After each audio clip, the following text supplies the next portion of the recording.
Wrestling. We've traveled all day through this infernal forest of nightmares. Now that we've reached the Tower of Stars, I've got to rest. Put me down. Certainly, my brother. Farewell, Caramon. Rast, you can't leave me here. I can't fight them. I don't have the strength. I need you. Perhaps. But you see, my brother, I no longer need you. I have gained your strength, and it has healed me. Now finally, I am as I was meant to be. But for nature's cruel trick, one whole person. Rast! How does it feel to be weak and afraid, my brother?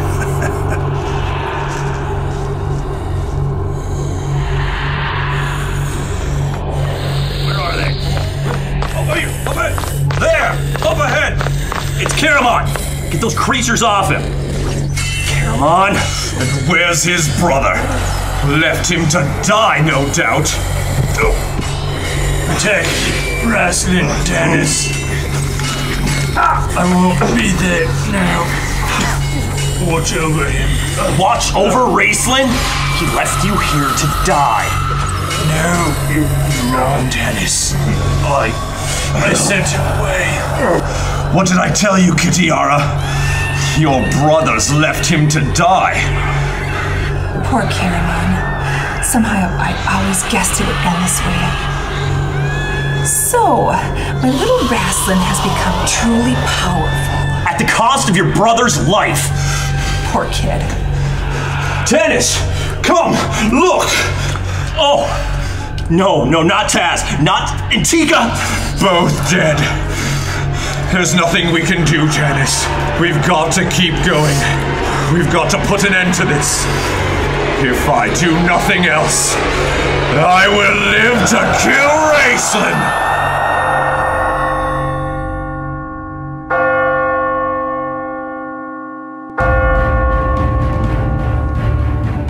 Pre-recorded in a second-floor guest room filled with tall ales and taller tales. Join a group of grown men intent on discussing the intricacies of fantasy and science fiction. Tim Gilbert Media presents Dungeons and Dweebs! I think the battle axe got it right to the back of her heart. Hello, all you fans of hard-boiled elven political machinations. This is the Dungeons and Dweebs podcast, episode 3, Dragons of Winter Night, part 1. Whether you're Wallenesti, Sylvanesti, or Coganesti, you'll find your bloodline to be treated with respect and dignity at our Tavern Roundtable. I am your host, Bob. When the going gets tough, I reach for my sleeping time tea and go Betty by Miralaxis Star Chart III. Here to bring you in-depth ruminations on the Speaker of the Sun's divisive tweets. But I'm not alone. Across the table from me, the man who watches boot scenes through his neighbor's walls with his glasses of true seeing, Luke. I can't even. You know what? That's hashtag false prophecies. This is amazing. We're finally here. We are on the Dragonlance Chronicles Volume 2. Part 1 and question mark. I don't know what's going on. Depending on how far we go, we got a lot of notes. We'll find out. Anyway, let's get this thing kicked off. To my left, he's tougher than a $2 steak. Klob.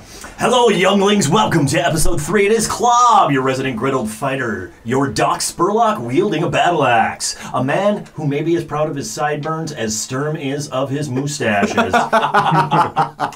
And always remember, kids, the best way to hide your gold from a gully dwarf is under the soap. Cross table for me, we have the big man in the room, the man who still hasn't figured out his plan, the Wharf to my Riker. Paul, how are you, my young friend? I'm doing pretty good. You know what? The plan, I think, might happen in 2 or 3 months, maybe 4. I don't know. I'll get to it eventually. After he takes off for one trilogy, he'll think of a plan and come back. Yeah, I like the sound of that. I like that. Here we are. We're back here to review the middle volume. Okay, so I'm liking, you know, when you look at a play as a whole, there's usually 3 acts, right? We were in our first act with Dragons of Autumn Twilight. That's where we're introduced to our characters. I myself had a lot of issues with that. Didn't recommend that book, but I was still looking forward to book 2. Actually, coming off of that, the table as a whole was really divided in half. Right. Bob, you and I, we had some major issues with the book. We rated it fairly low. Yeah. But then Klob and Paul, you guys were more on board with what was going on. A very interesting take. It's always very interesting to see where the divide lays. And that's one of the fun things about doing a podcast like this and doing a book review like this with 4 different people, is it's not just your opinions, it's not just how you saw the book, it's not just how, you felt about the characters. You can actually glom off the different things that the other characters have said. You can get into bitter disagreements, and I think that's something that speaks to Hickman and Weiss here as we go through, with the fact that we can all have opinions. We're not all just paper flat about how everybody felt about the book. We each had different ideas, we each had different things going on. Exactly. If you can come to a book over 30 years after it's been written, and we are still talking about it and having discussions and arguments over it, I think that does speak to the strength of the writing, or at least to the legacy of what's been created by Weiss and Hickman here with the Dragonlance series. Absolutely. And I will say, too, with all 4 of us reading these books, I don't know how you guys are going in while you're reading it, but personally, when I read these books, I try to imagine it's like I'm a 10, 11, 12-year-old reading these books again, and that might be why my recommendations might be higher than others. Things like that is I am trying to go back to when I'm 10, 11, 12 reading through this type of book. I'm definitely not doing that. Right. Oh, that's what I have to do. Otherwise... I like what your idea is there, Paul, and I should probably try to do that. Again, when we're doing this podcast, I find myself, I read the book, I've got the laptop open, I'm typing down notes and everything like that, and I am taking it, kind of from probably where I'm at now in my late 30s looking at this book. And boy, it would be refreshing to read this through and say, hey, I'm 10. What am I going to think of this? And that might be something we've never explicitly said, was that we've never read this. Right. We're somewhere between 27, 37, right, reading this book for the first time. A little older. Sorry, 27, 38, reading this book.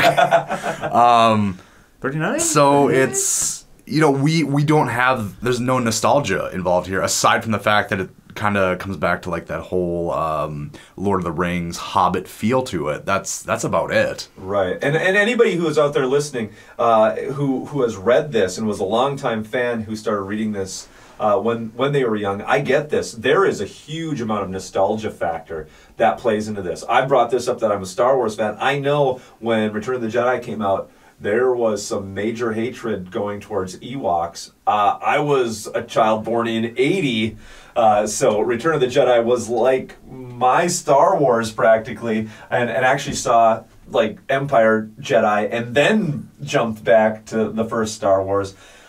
I loved Ewoks, and I thought they were awesome. So I can see where maybe for some of our listeners, if you get a little irritated at some of what the condescension towards this book has been, remember, we don't have the nostalgia. We're coming at it as a fresh late 30-something, late 20-something reader, right? Yeah. And that's one of those things as well where I, kind of along those same lines, looking at it as, somebody who is beating down the door of 40 at this point. I've looked back and I'm intentionally looking for the D&D things. I want the Dungeons and Dragons things. I want those things that I know from playing the game that can just, pop up here or there, that can speak to me and then can make me go, oh yeah, I remember playing, that one campaign that one time 25 years ago where, that spell actually happened, or I once played a character who had that particular ability or something like that. So I've been looking for those things because, again, that's my wheelhouse. We each have different wheelhouse. That's one of the reasons it makes doing this podcast so much fun. I agree. Absolutely. Well, I feel like we want to get into this book, but before we get to that, hey, why don't we grab a few drinks and head on over to the fireplace? Yeah, I'll tell you what, guys, I got the first round. Let's head on over there. I was in a relationship I swear to you, with man, the the woman with the blue woman. dragon, she brought me up to her room Boy, last did night. she have good Where's my time. coin purse? Why don't you fellas follow me into my Plastic cupboard? tender. I'll show you how my glory is good. What'll it be, boys? Tavern Talk. All right, so now that we got our drinks, we're down here. We're doing a new segment here. We call it Tavern Talk. We've decided that every episode we're going to take the top of the episode, first 15 minutes or so, to kind of go around the round table and talk about things that are happening, outside of the books that we're reviewing. So maybe if you don't like the book that we've chosen to review, hey, come on in for the first 15 minutes of Tavern Talk and see if there's something that you like. So what's going on in your universe, Paul? Well, just recently there was a solar eclipse, and a group of friends of mine and myself, we decided... Wait, what? There was a solar eclipse? Hey, some people were a little shocked that was going on. Yeah, I know. If this were Kryn, nobody would care. It's natural. It happens. Well, some people probably think it's a hologram or something like that. So that's something I heard. So my friends and I went to Nebraska, I believe Grant Island, Nebraska. So anybody from Nebraska, hey, visited your state. Shout out. We've got downloads from Nebraska, so yes. It was great. We had fun. It was really cool meeting all sorts of different people and talking to everybody, and saw a nice total solar eclipse where apparently a lot of people didn't have. In its totality. Yes. And that's one of the things. Where I was during Monday during the solar eclipse, it was just gray and cloudy, and you got a speck of, maybe it's kind of darker now. But right, yeah. We really weren't able to see anything where I was because it was so cloudy. And Bob, you were actually telling me a story earlier about being in the supermarket, I believe, and people were denying the eclipse. Yeah, so I had to go into work to do a few things, work with some kids, and then I left. I went to the supermarket, and then I you make small talk as you go through the checkout lines and everything, and I could believe I made 2 stops at 2 different stores, and that's, of course, it's a solar eclipse today. I'm kind of an astronomy buff. That's what I'm going to talk about to people, and it was happening literally within like 15 minutes of when I was in the store. And so I'm like, well, hey, the solar eclipse is about to happen, blah, blah, blah. And one of the checkout people that I went through was like, yeah, well, it's cloudy out there, so I guess it's not happening. I'm like, well, no, I mean, it's still happening, and you could see the marked difference. It was dark, it was cloudy, but you could tell that for that moment of time, it was getting darker. And I could see I was getting nowhere. This explanation of, how eclipses happening. Went to another store and tried to make kind of the same small talk. Whoa, that eclipse! I think we're like almost right into it right now. I think it's almost as much as it's going to go. And she's like, well, I don't understand. Eclipses make things brighter. I mean, it's supposed to get brighter out there. I determined nobody in America know nothing about astronomy. Well, the people I was talking to did. And I will say, I got to see the total eclipse, the corona around the moon, and even I believe it's the diamond, where just a tiny little slit goes through a valley in the moon. Oh, that's awesome. And that is the only time you can use it without, or you can view it without the glasses. Otherwise, wear your glasses. It hurts. Now I have to ask, were you blasting Total Eclipse of the Heart while this was going on? As soon as we entered in the town that we knew we were staying in, yeah, we were. Oh yeah, that windows were down and we were blasting that. Oddly, we weren't the only people that were blasting that in the parking lot that we were sitting in. So it's great. I heard that Total Eclipse of the Heart. The artist who sings that song, who is it? No idea. I was just gonna look it up, but she actually was on like a cruise ship, and she sang that song as the eclipse was happening. And if you listen to the song lyrics, it's kind of creepy. If you listen to the song lyrics, it very much is creepy. Go back and listen to those lyrics once you're done with the podcast. It's a little Bonnie Tyler. Oh my gosh. I won't. It was great, though. I will wholeheartedly say, anybody, if you have an opportunity, go and view it. It might be a drive. It was for myself and some friends. The next one is 2024, April. It's going from Mexico all the way up through Maine into Canada. I'd highly recommend it. I love the fact that you're planning for 2024, and I'm trying to figure out if I'm going to make it through this podcast. Luke, what about you? Well, Summer 2017. I'll take it all in as a whole. It's been definitely a lot of Dragonlance. Not supposed to talk about that. But I don't know. I never really made my way to the cinema. I'm a huge Marvel movie buff. Iron Man, Thor, Captain America, the Avengers, all of it. SpiderMan Homecoming came out. Didn't go and see it. I don't know. I enjoyed him in Civil War, but I just feel like I've been beat over the head with Spider-Man movies, ever since I was 12 years old. I don't know what's going on. I'm going to say this, and this might get some hate. I feel like I've been beat over the head by superhero movies at this point. I'm sorry. I'll definitely give you hate. Yeah, you're going to get hate in this room. I know I am, and I might get hate on the internet from it, but I like superhero movies. I like all of them, but at the same time, I'm ready for a little change. I'm looking forward to some of the newer ones that seem to be a little different, that not just the same thing over and over again. Well, I'd come at it for a minute. I have not seen Spider-Man Homecoming, but some of the things that I've heard about it have been actually pretty positive about it. One of the things that I heard about the movie that I liked was that the stakes in this movie were actually fairly small. There wasn't the world is coming to an end. It was just kind of pretty much a small kind of block fight. Okay. Pretty much, which I like. Hey, that harkens back to old Spider-Man, where it's kind of more a villain of the week, but the stakes aren't really high. They're just kind of stealing something. You're stopping the theft. You remember? I feel like some superhero movies need to kind of start returning to that formula, because you can't have every superhero movie be stopping the galaxy from imploding. And that interests me more than the galaxy imploding at this point. It's more personal. It's more personal, and I'm sorry, but when you have saved the world 8 times, I expect you to save it the 9th time. I'm sorry. And being the old guy and the old comic book guy, I like that too, because of the fact that it harkens back to the comics. It harkens back to the original comics. Harkens back to Spider-Man takes care of Manhattan and New York. Yeah. Daredevil is, micromanaging the hell out of 4 blocks in Hell's Kitchen. Right. And that's really, that microcosm was what made, when you brought them all together for that cataclysmic event, so powerful. Right. But like you said, when it's always a cataclysmic event, what are you going to do? I'm super looking forward to Thor Ragnarok. Oh, yes. Oh, Thor Ragnarok. Just looking that at has the got previews, me just revved up. The trailers, Yeah. Looking at the trailers, that throwback mentality that they're doing with the trailers, which is, again, a complete thing off Guardians of the Galaxies, which I'm obsessed with, and I watch almost once or twice or maybe 3 times a week. Right. I feel like Marvel, with Disney, is doing a really smart thing in that they...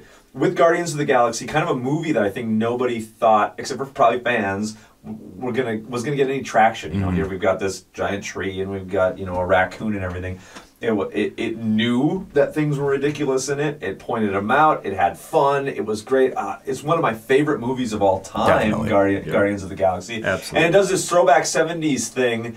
And that it's brought into Volume 2. I feel like they took 2 of their kind of, I won't say unpopular characters, but you have Thor that, has its legion of fans, and at the same time, I think of all of those Marvel movies, Thor has sometimes but its most problems gaining a following. And Hulk, which is notoriously very difficult to do a standalone movie with. They're going to buddy those 2 up, throw in that awesome 70s, 80s flair. I mean, these advertisements and posters, I'm loving. That one poster that came out is so throwback. I just love it. And I'm loving the fact that we've had a Hulk here now within the Marvel Cinematic Universe, where I actually believe Bruce Banner. I love Mark Ruffalo. I hated Edward Norton. I love Mark Ruffalo because Mark Ruffalo very much reminds me of Bill Bixby in the 70s, the Incredible Hulk TV show, where he's not happy all the time, he's not mad all the time, he occasionally throws a joke in, but you can tell that there's just that brimming stuff that Bill Bixby had going on. I'm always angry. I'm an unabashed fan of the Bill Bixby era of Hulk. I love that stuff. I got the whole box set on DVD. Watch them with the kids. My kids love it. They ask, they'll just sit on the couch and they'll just be like, "Hey, Dad, put in a Hulk." And I love it. I love it. I love the fact that I was at your house the other day and all of a sudden your 8, 7? 9-year-old. Your 9-year-old daughter is sitting at the piano playing the Lonely Man thing for Paul, completely on her own. Wasn't requested. She just went over, sat at the piano, starts playing the Lonely Man. She thing. does like to show it off. She's like, your friends are over. I'm going to play the Lonely Man. She knows. My summer hasn't completely been just avoiding the cinema.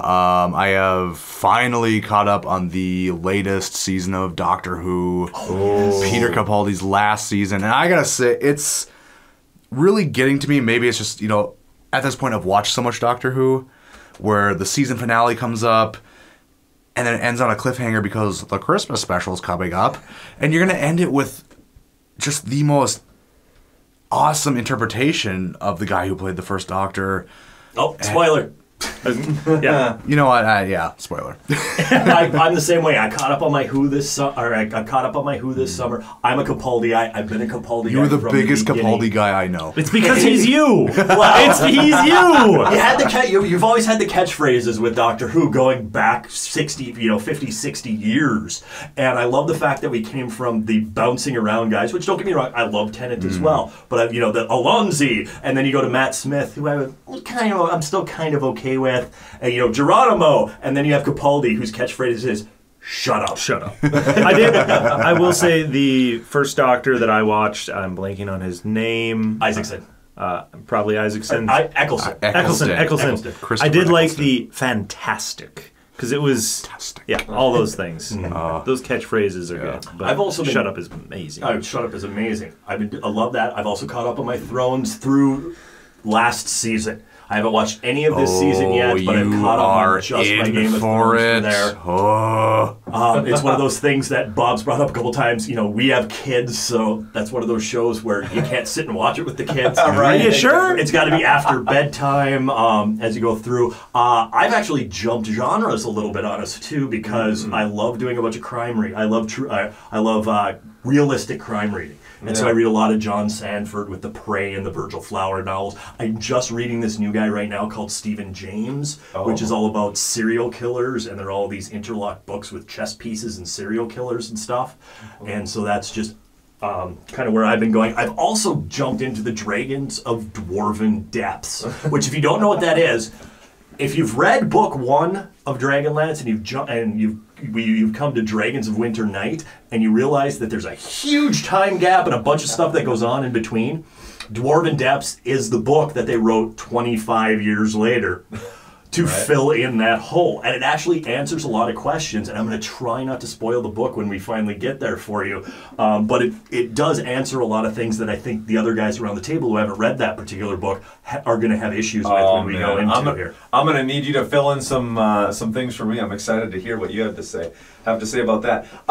In terms of me and what I've been doing, Dragonlance, obviously, starting up kind of a podcast and doing Dragonlance and finding out that Dragonlance is a huge universe unto itself. And kind of my neuroses of being a completist is coming into conflict with just how large a universe Dragonlance actually is.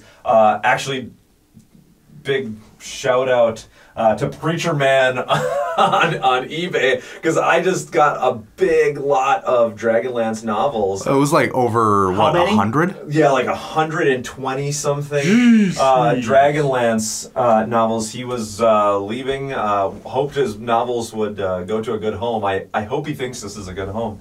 But I have this horrible compulsion that I have to read everything Dragonlance, even though those of you who have listened probably are like, but Bob, you didn't even recommend the first one. But I have read through a lot so far, and I'm actually really, there's enough there that I'm sticking with the series, and I am enjoying it. I do love these characters. I'm not an outsider hating on the series. I do like the series. Other than that, though, cinematically, Klob, you said we're parents, don't always have time to watch movies. So I have been catching up on some really old kind of sci-fi that came out a while ago, but finally the wife and I were able to sit down and kind of plow through some stuff, watch the movie The Arrival, that Amy Adams movie that came out about kind of aliens coming to Earth. And you had a lot of good stuff to say about that, didn't you?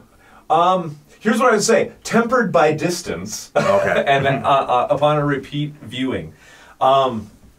Sitting there the first time, the movie is slow. I thought the arrival is slow. I know there's people who really like it, people who don't like it. It's super slow.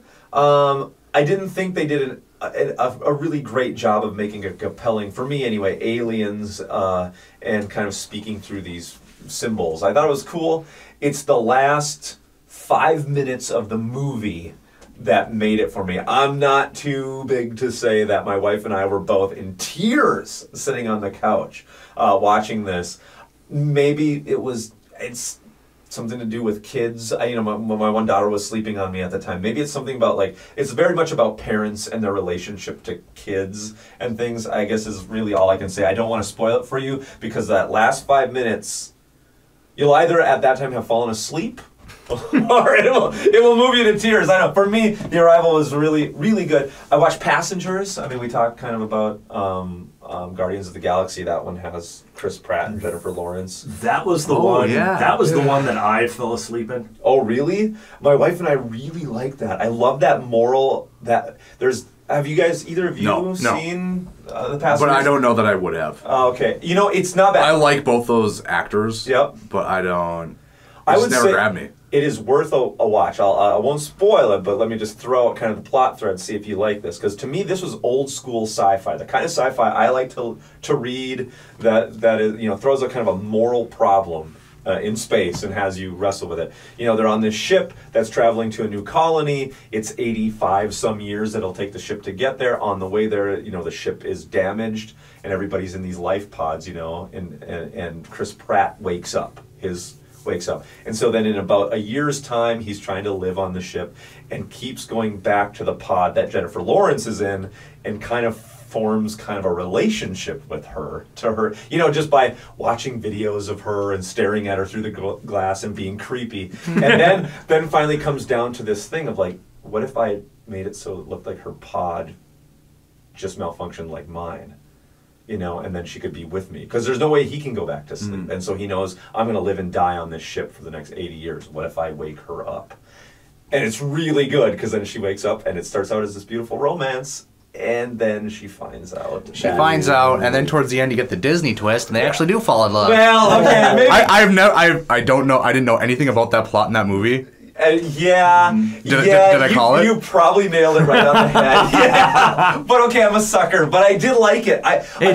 Here's the thing. Being a really hardcore sci-fi fan, we get so few hardcore sci-fi storylines that ever see the light of day. I'm good with Passengers. I'll give it. Go watch it, because I want Hollywood to make more of these style movies. If I hate it, I'm gonna call you immediately. There's no guns in it. I didn't see boobs once. One thing though, the thing that did have guns in it, Alien Covenant, I did see that one. So, and that was okay. Ridley Scott fan. I don't know. I have no expectation. After Prometheus, I don't have high expectations for the Alien franchise. As long as it's better than AVP, I'm fine. And that's easy. You are the one who kind of drew me back into the Alien franchise. The only thing I'd known about the Alien franchise before we knew each other was that was that movie my mom had on that one time that scared the absolute crap out of me. That is exactly what I was thinking too. Exactly what I was thinking. The guy, I mean, being a kid watching it, and there's just all of a sudden that guy had milk coming out of him. Oh my god! That was all the guy had milk coming out of him. There's I know it's Bishop now.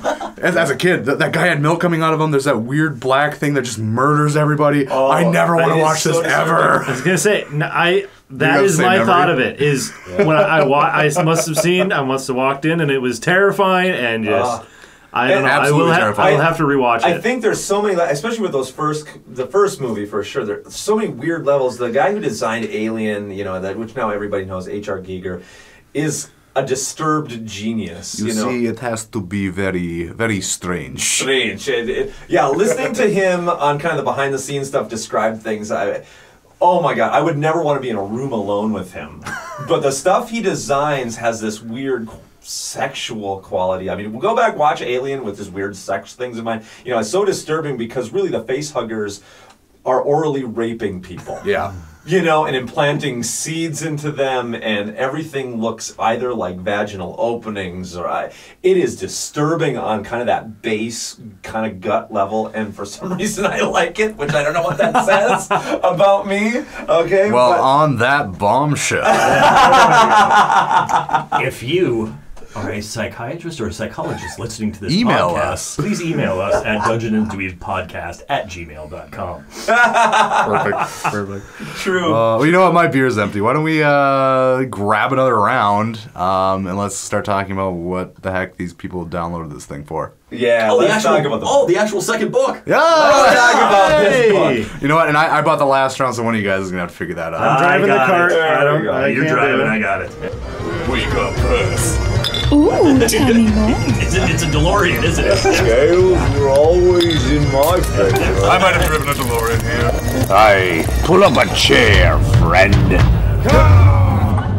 Alright, so we got our drinks. Dragons of Winter Night, Dragonlance Chronicles, Volume 2, Book 1 of 3.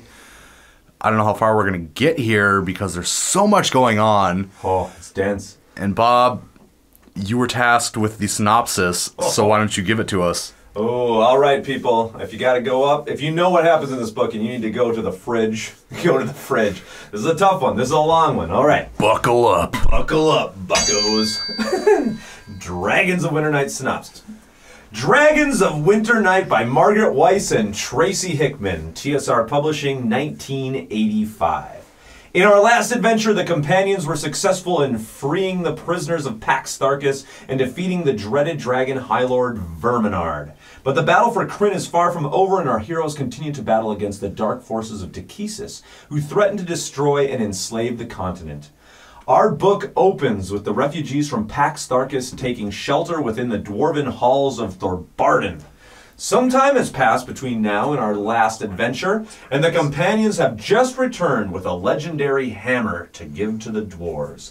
But the refugees don't want to stay in the dwarven halls, and the decision is made to seek refuge in the coastal city of Tarsus. But as the companions arrive at Tarsus, what was once a beautiful harbor city is now a landlocked ruin of its former glory. In the city, our heroes meet Alana Starbreeze, an elven princess looking for help in rescuing her father, and a group of Solamnic knights led by Derek Crownguard, who are intent on being complete asshats. We also learn of the dragon orbs, an ancient artifact capable of controlling dragons. But unknown to our heroes, they are being pursued by another dragon high lord. The city of Tarsus is attacked by dragons, and our heroes are forced to separate. Tanis Half-Elven, Riverwind, Goldmoon, Caramon, Raceland, and Tika are rescued by Alana Starbreeze, while Sturm Brightblade, Flint, Fireforge, Tasselhoff, Burfoot, Gilthanis, Lorana, and Elliston escape with Derek Crownguard and his knights. Tanis and company escape on the backs of griffins to Sylvanesti, the ancient elven homeland. There they find Sylvanesti to be a land of nightmares. Our heroes are forced to battle their deepest fears and defeat a great green dragon which resides in the Tower of Stars. Victorious, Tanis and company gain control of a dragon orb and decide the safest thing to do is to take it to Sandcrest, stronghold of the Solamnic Knights. Meanwhile, the group led by Sturm travels to Icewall Glacier and retrieves yet another dragon orb. On the return, they are pursued by a great white dragon and eventually are shipwrecked off Urgoth. Current residents of all three factions of elves who get along about as well as my relatives. While in Urgoth, they meet Silvara, a beautiful elf with silver hair, and Theros Ironfeld, human blacksmith. Both help the group flee the political machinations of the elves.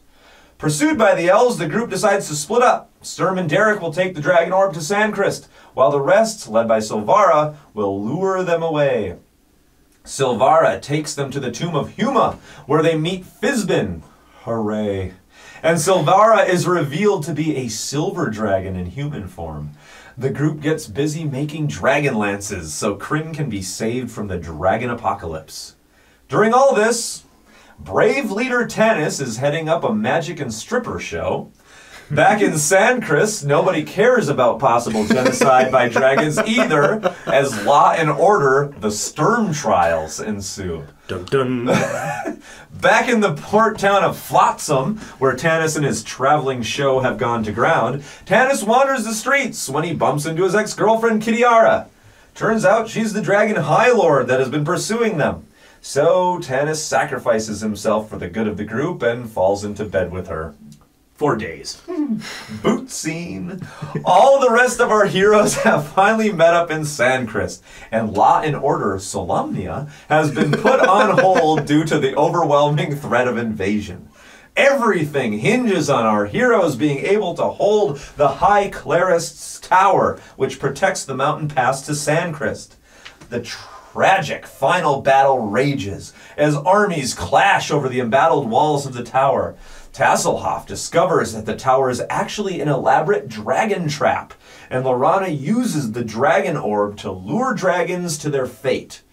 But the revelation does not come in time, and in order to give Lorana the chance to use the dragon orb, the mighty hero Sturm must sacrifice himself in order to save his friends. Sturm's body is buried with honor beneath the tower. His passing is eulogized by an impassioned Lorana who pleads for unity. The novel ends far away in Sylvanesti, with Alana Starbreeze at the grave of her father. We are left to wonder the fate of Tanis, Raceland, Riverwind, Goldmoon, Caramon, and of course, the beautiful and buxom Tika.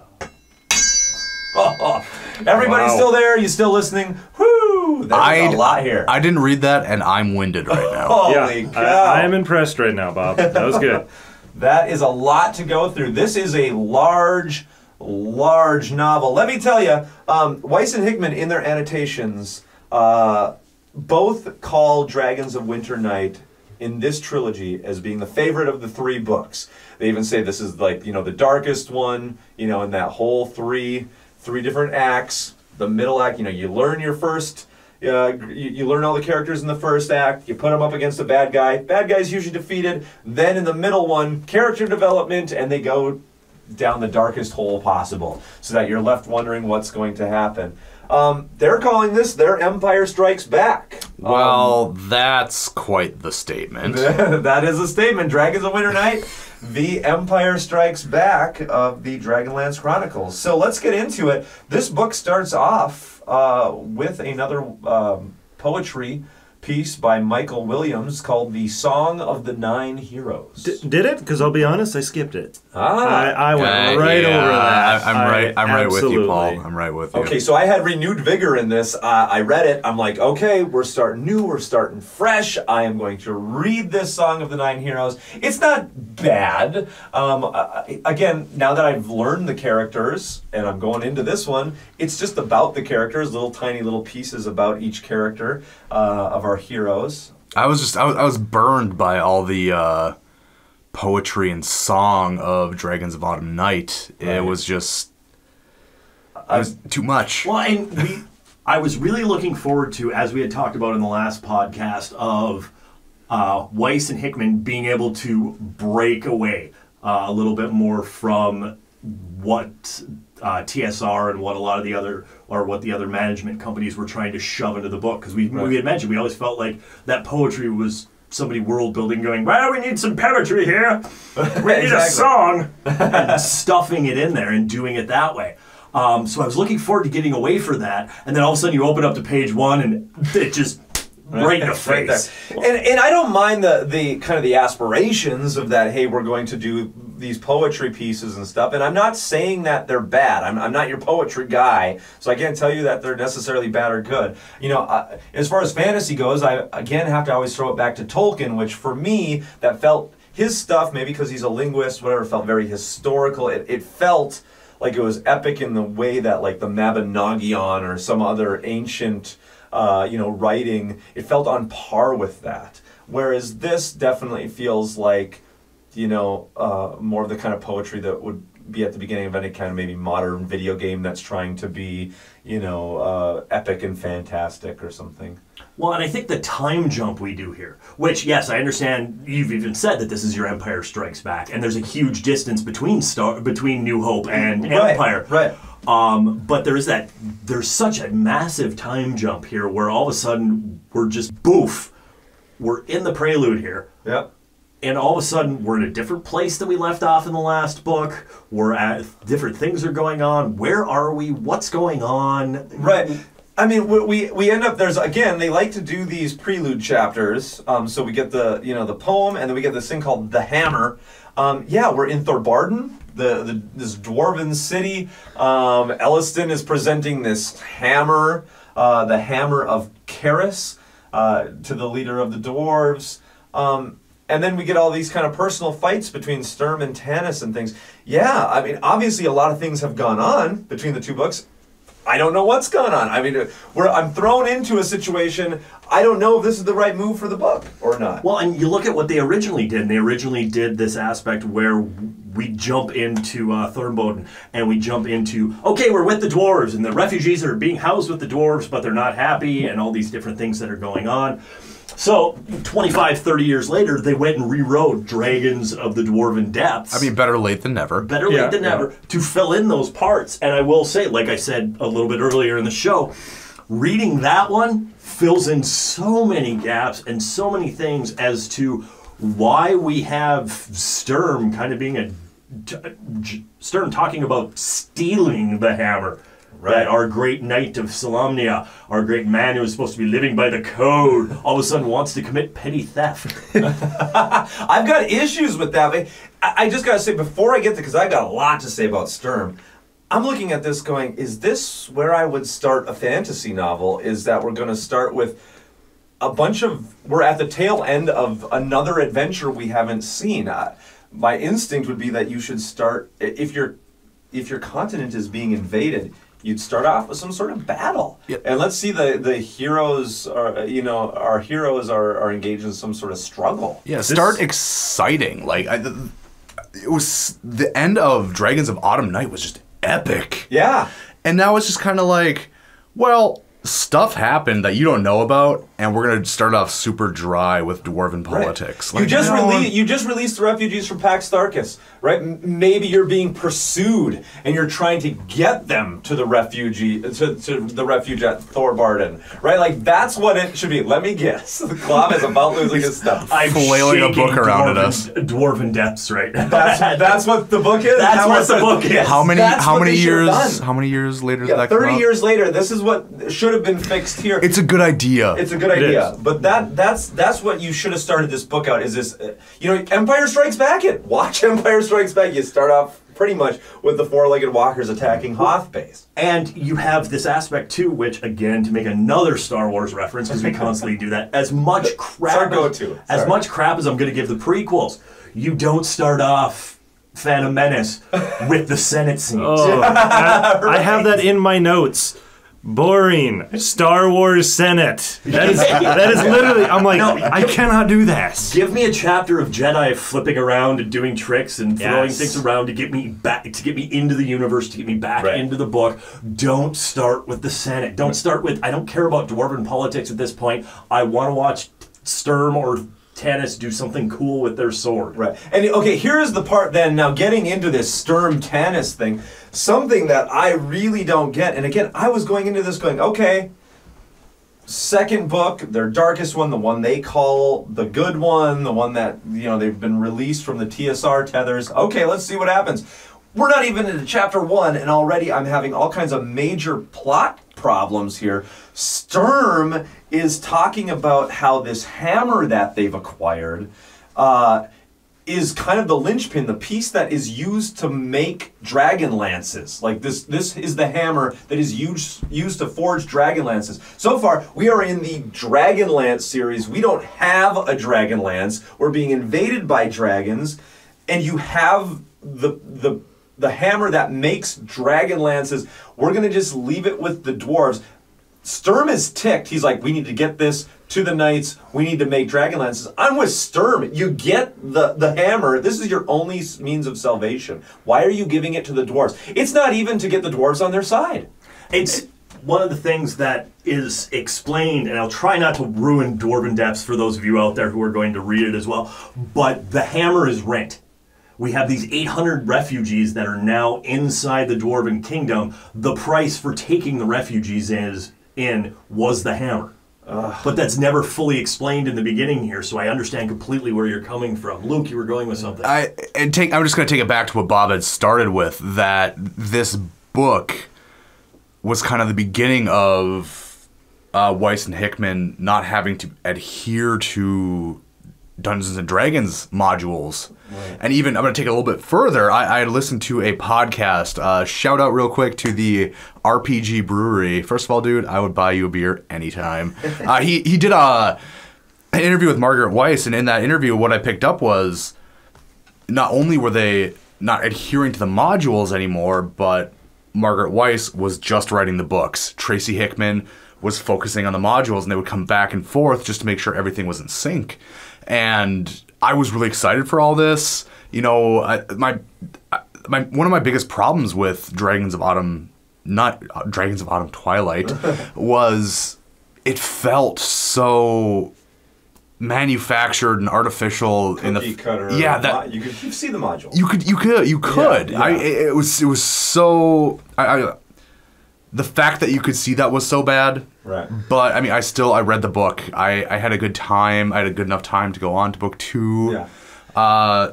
It was like a good first attempt at a really good stew. Everybody brought their meat and vegetables, kind of threw it into the pot, and it kind of half. Yeah. It was okay. They really weren't sure what they were doing, and just like something kind of good came out the other end. But then the next time around, I choked a little bit on some of the vegetables, but it was all right. Oh, is this?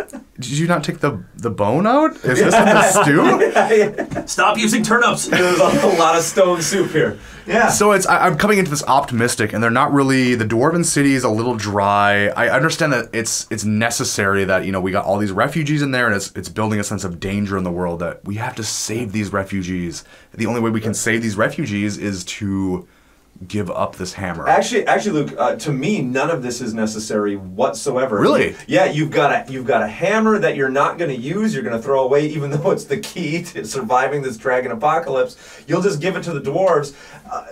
Again, you start this out on an adventure, on a high note, on some sort of battle. They should have just been being pursued by the dragons right to Tarsus. You skip this whole thing with the dwarves altogether. You start off with this high point, this adventure of them being chased right into Tarsus. Skip this hammer thing. So you're saying you didn't enjoy Krabby Sturm and Emo Tannis? Oh, Not at all. God. Emo Tannis can leave. Please. I understand. I won't say that I like Emo Tannis. I won't say that I like depressed, trying to figure out life Tannis. But I understand Tannis because I read this whole idea as, here, Sturm wants to take the hammer, steal the hammer, run away, save the world. Right. And Tannis is looking at this from a different perspective, going, I don't know if I can save the world, but I can save these 800 people right now. Right.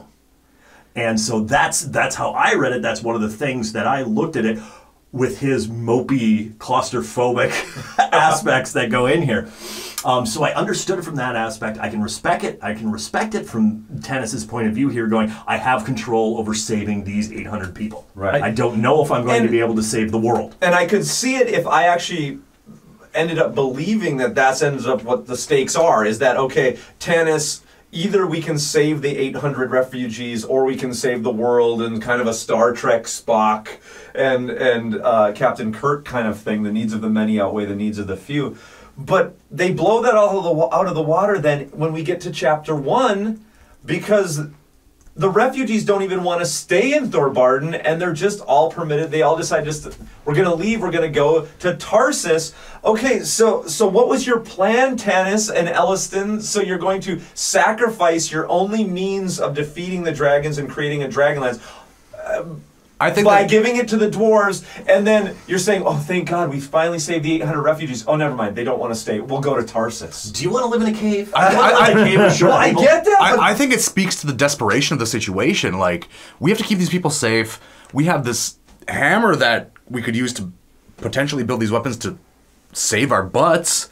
Right. But we have to keep these people safe. The only way we can keep them safe is by giving it up. And then me throwing the book against the wall, it turns out that this hammer isn't even necessary to make the dragon. We'll get there, Bob. Yeah, we'll get there. I will say, I think this also goes to show that after the Cataclysm, the races did not want to be together.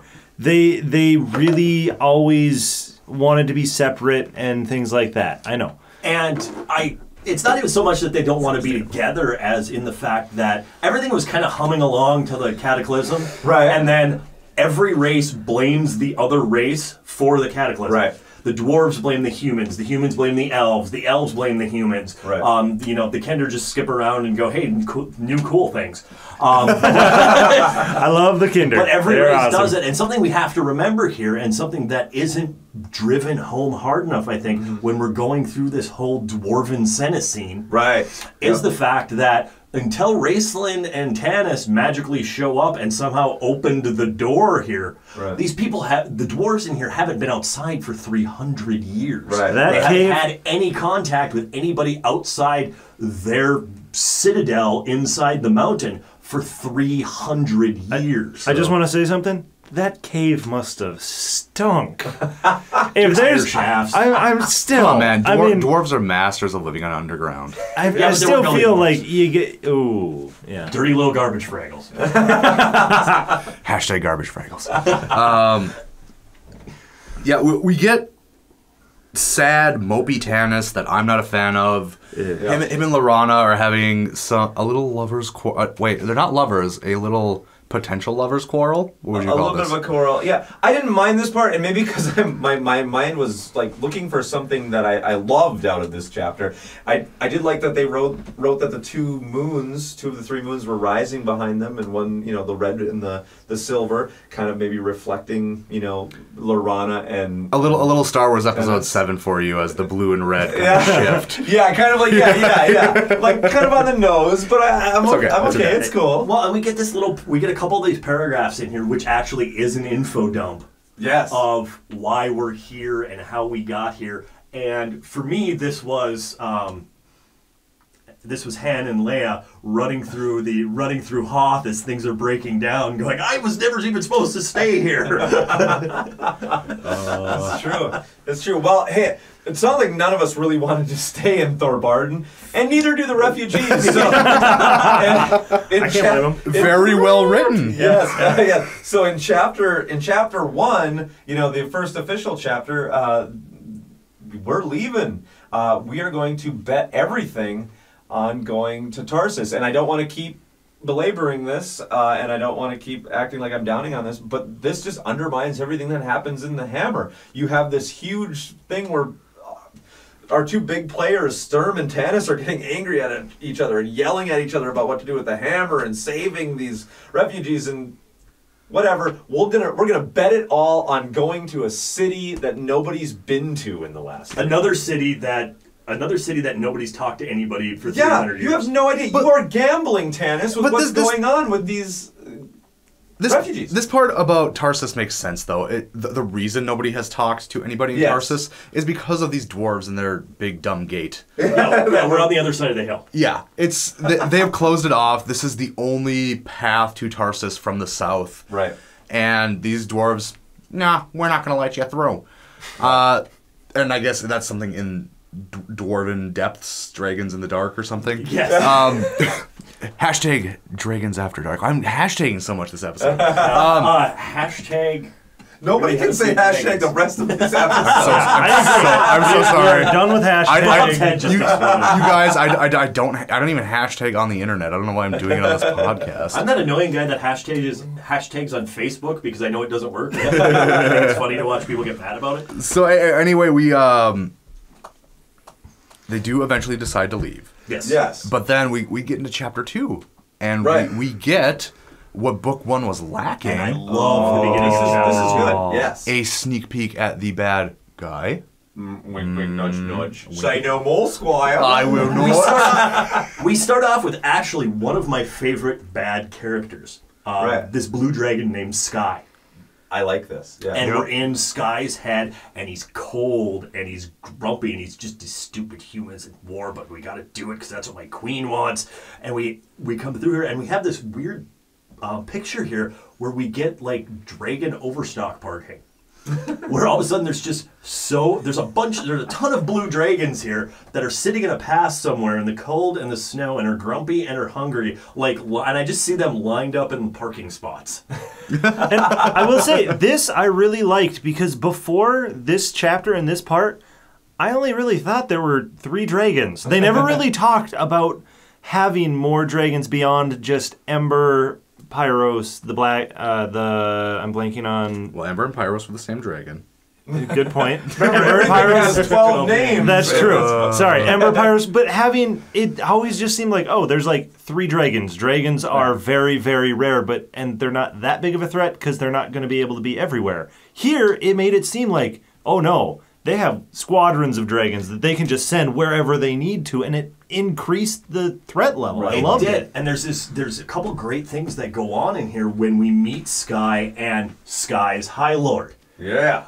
We get a couple great pictures that Sky and his High Lord are more of a team than Pyros and Verminard ever were. Right. They're more of, it's more in sync. We get this information that there are multiple dragon High Lords. We actually never really figure out how many there are because they keep coming in. Verminard wasn't the only big baddie. So that was one of the things getting to the end of the first book that I looked at and went, we just killed the bad guy. Yeah, Darth Vader's dead. What's going on? Where do we go from here? Right. So I love this fact that we find out, like Paul said, there's squadrons of dragons. They talk about the war in the north, which is a thing, evidently, that the dragons are winning. Right. As they go through in here. We get this little talk with the High Lord as well about Elliston. And they're actually talking about the Cleric of Paladine and how he can actually be a threat to them. And so it gives his character a little bit more things. Yeah. And then, poof, we go back to the party. Right. I mean, in Thorbarden, I felt like already I'm losing oxygen. I'm in this little tiny claustrophobic dwarven cavern. All the air is getting sucked out. I'm almost dying, and it's not even the first chapter. Chapter 2, the giant bellows have been shoved in, and I'm getting oxygen again. Like, yes, thank you, Chapter 2, because this is exactly what I need. That from the last book, I felt like we weren't creating enough stakes here. Yeah, multiple High Lords, invasions in the north. I mean, you're feeling like, okay, yeah, this is an actual invasion. You know, Hitler is on the move, and it's exactly what was needed here to set stakes. Really good correction from the last book for me. And I will say how Weiss and Hickman transitioned. I believe you said that this one was mostly Weiss. Is that correct? Yeah, I do know of some chapters that we'll get to that were only Hickman. But yeah. I will say I love how they transition now between the party and the Dragon Lord. Yeah, it is kind of poof. Could have been a new chapter, something like that. But there wasn't as much changing so quickly in the middle of a battle. It was more set, you're with this group. Right. You're going to follow this group for a little while. Oh, and then don't worry. The book will break your heart on that idea. Oh, really? Yeah. Did I miss something? No, you're coming up to it. We're coming to it. And we also have this idea, I'm looking at my notes here, we also have this Lord Arrakis. Arrakis, yes. So we find out that there's actual tiers within the Dark Queen's army. Yeah. And so this High Lord is somehow above the Dragon Lords. Right. And, this aspect. And this dude just sounds, he's described as being a brilliant young commander, or a skilled young commander, but he's just slimy. Oh, yeah. And see, I like this. This is exactly what we need. We need to feel like there's this hierarchy, like there's, there's cunning behind what's happening, and it's not just kind of these stupid draconians. Yeah, it's not just things happening for the sake of things happening. Right. Somebody's actually planning these battles. Yes. But so now I still have one problem that I'm waiting for to get fixed, and they're going to fix it. So I'm giving Weiss and Hickman their time. They've got to get into this book and fix this looming problem, and that is how many characters that we have. Yes. And at the end of chapter 2, we, in my book anyway, I believe it's like 2.5, 3 pages where Tanis is where they pretty much go back through the line as they're all trudging through the snow towards Tarsus, and they describe kind of each character and something that's going on in their head. It takes 2.5, 3 pages. There is a thing, it is either right here or it's once they're in Tarsus, where it keeps talking about, Sturm and the armor of his father and the sword of his father. It does this weird flashback thing that I feel is completely unnecessary in a trilogy of books. Previously in Dragonlance. Yeah. Previously on Dragonlance Z. I don't know why you would do that. I mean, if you were to pick up a book at a bookstore and like, oh, well, Dragons of Winter Night, Dragonlance Chronicles Volume 2. I think I'll start here. If you're confusing that book, it's your own fault. We don't need flashbacks. We don't need any of that. Stuff, but I liked the roll call. I will say the reason I liked the roll call is it did give us a useful who's who. Yes, and you need this here. And you need this here because I'm staring at we have a Marvel poster on our wall that has every character from Marvel on it, and I'm looking at this going, okay, this is the group I see walking down the trail, and one of the well, not exactly, but and one of the things we harped on in the first book was characters would randomly show up again. Right.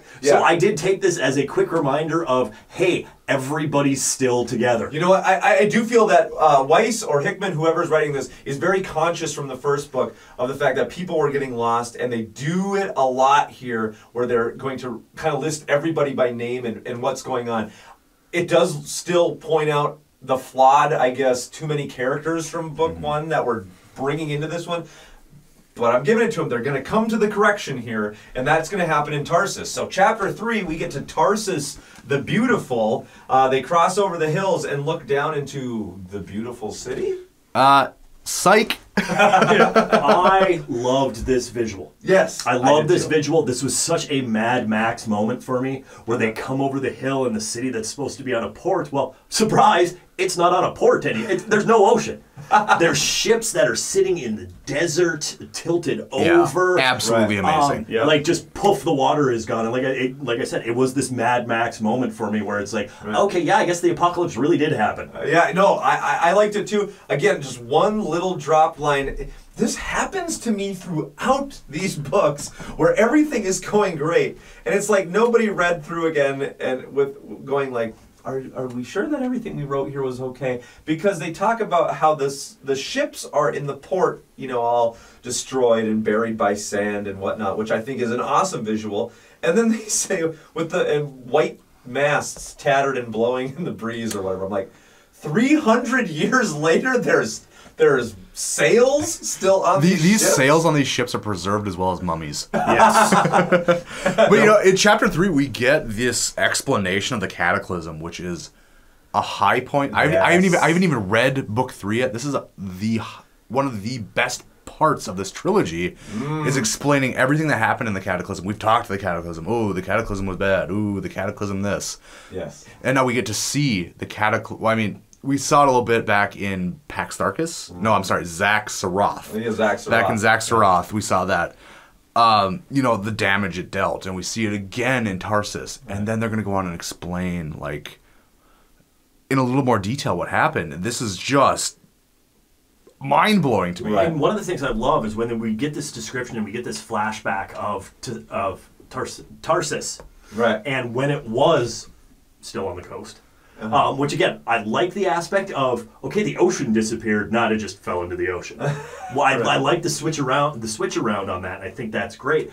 But we get this flashback description of Tarsus as the bazaar, as the trade center. Yes. That was amazing listening Beautiful. And reading the detail that they went into. I loved it. Right. Well, I love the aspect that it talked about, too, where it talked about multiple different colors of wizards that were in the city, multiple different clerics of old gods and new gods and multiple religions and people mixing in the city. Because I have been getting the feeling that, okay, we really haven't met another wizard. Yeah, true. Was Fizbin? Well, okay, we've had Fizbin the Mystical. Yes, we've had Fizbin and we've had Raceland. Not like even when they were even when in the future, even when they go to some different towns and some other stuff, we don't get other mentions of other wizards. We don't get other mentions of other clerics. Mm-hmm. And basically, you know, are there other religions? What's going on? Do we care about the old gods fighting the new gods anymore? Has that been thrown to the past? But I love this flashback where it talks about Tarsus and it talks about all the different people that are in the flea market. Was this the first time, I don't know if I just missed it earlier, was this the first time that they talked about having red, white, and black clerics where wizards where they have I believe it's the first. No, they talk. I think it's the first mention, right? It's the first mention of black. Okay, it's okay. We've had the mention of white earlier because earlier in the first book. You're right, because it talked about. It talked a little bit about how Raistlin draws his power from the red moon, and that's why he wears red robes. Okay. But no, we had no mention of black until all of a sudden, wait, are there green wizards? Well, there are druids, according to the last book. That's true. So we move right along after this great flashback that we all appreciate this description of the cataclysm. Right, yeah, and I feel, again, anything to do with the cataclysm is a high point. I'm going to hold on to that little nugget because it's going to come back later in some thoughts that I have later on. But we are told that Tarsus, the people of Tarsus, have a hate for Solamnia and their knights because they think that they were abandoned, or that they abandoned them during the cataclysm, which I like. I like a town that's kind of got a preset, they're against our heroes in some fashion. But now we're moving into chapter 4, and I got questions that I want you guys to help me answer here because my problems are going to kind of continue here. Our heroes go to the Inn of the Red Dragon and they start discussing what they should do next, what's going to happen. Taz, being a Kender, kind of just leaves and gets some unwanted attention from the guards. Here's where I need your help because I don't understand. Let me talk you through this and from my perspective, okay? So Tanis and everybody else see the guards coming in this inn. They just flip out. Like, we cannot get captured, this whole thing. Raistlin is getting all, like, apocalyptic about, some of us are not destined to meet again in this world. And, they break up, some go to the upper room and everything. I'm like, okay, so you just walked into a city where I guess the population kind of doesn't like Sturm, who's with you. Why are you freaking out like this? Are you not going to talk to him? And I will tell you, all of this gets undermined later on when we get to it, where I think it's Sturm says, the leaders of this city are honorable people. They'll listen to us. I'm like, well, what are you flipping out about and splitting up? And this made no sense to me. It's out of nowhere that all of a sudden, I get what they were going for visually here. Like, we're in a city who's kind of against us, and we need to split up this group. But none of this made sense to me. And see, I took it as a lot of the aspect of, okay, after being in the city for a little bit, they understand that the city is not really comfortable with outsiders. Right. There are aspects here where there's something with the Knights of Solamnia. And did you catch when Raistlin was talking about his whole, we shall never meet again? Yeah. Did you catch the reference that was in there? Because I made note of this because I had to after we did our movie podcast. He mentions the great worm Caterpillius. You know what? When we were talking about it in that podcast, I already read that part of the book, and he's like, "What the heck is Caterpillius?" I'm like, "I've heard that name before." What is this Caterpillius? I will say too, for your not liking how he immediately goes to defense, I think it was how Tass came in. I mean, Tass is normally a guy that happy-go-lucky, hey, whatever, let's adventure. But the way he came in, he was giving them the heads up, and I feel like Tanis could possibly read off of Tass, like, a Kinder is coming in to warn us? That's probably not good. Right, but see, I feel a lot of this is kind of like, these are things that you kind of are like gut feeling or that you're reading into, again, which I feel speaks poorly of what's actually happening in this chapter, where you again have to draw on things you're either assuming or I'm feeling like throughout all of this, Tanis is looking like a horrible leader. And nothing is going to change my mind a lot. What I think you need to take, and I think it kind of speaks to a part of the book that's very well written, is you need to take everything that Sturm says with a grain of salt. Because he is so honorable.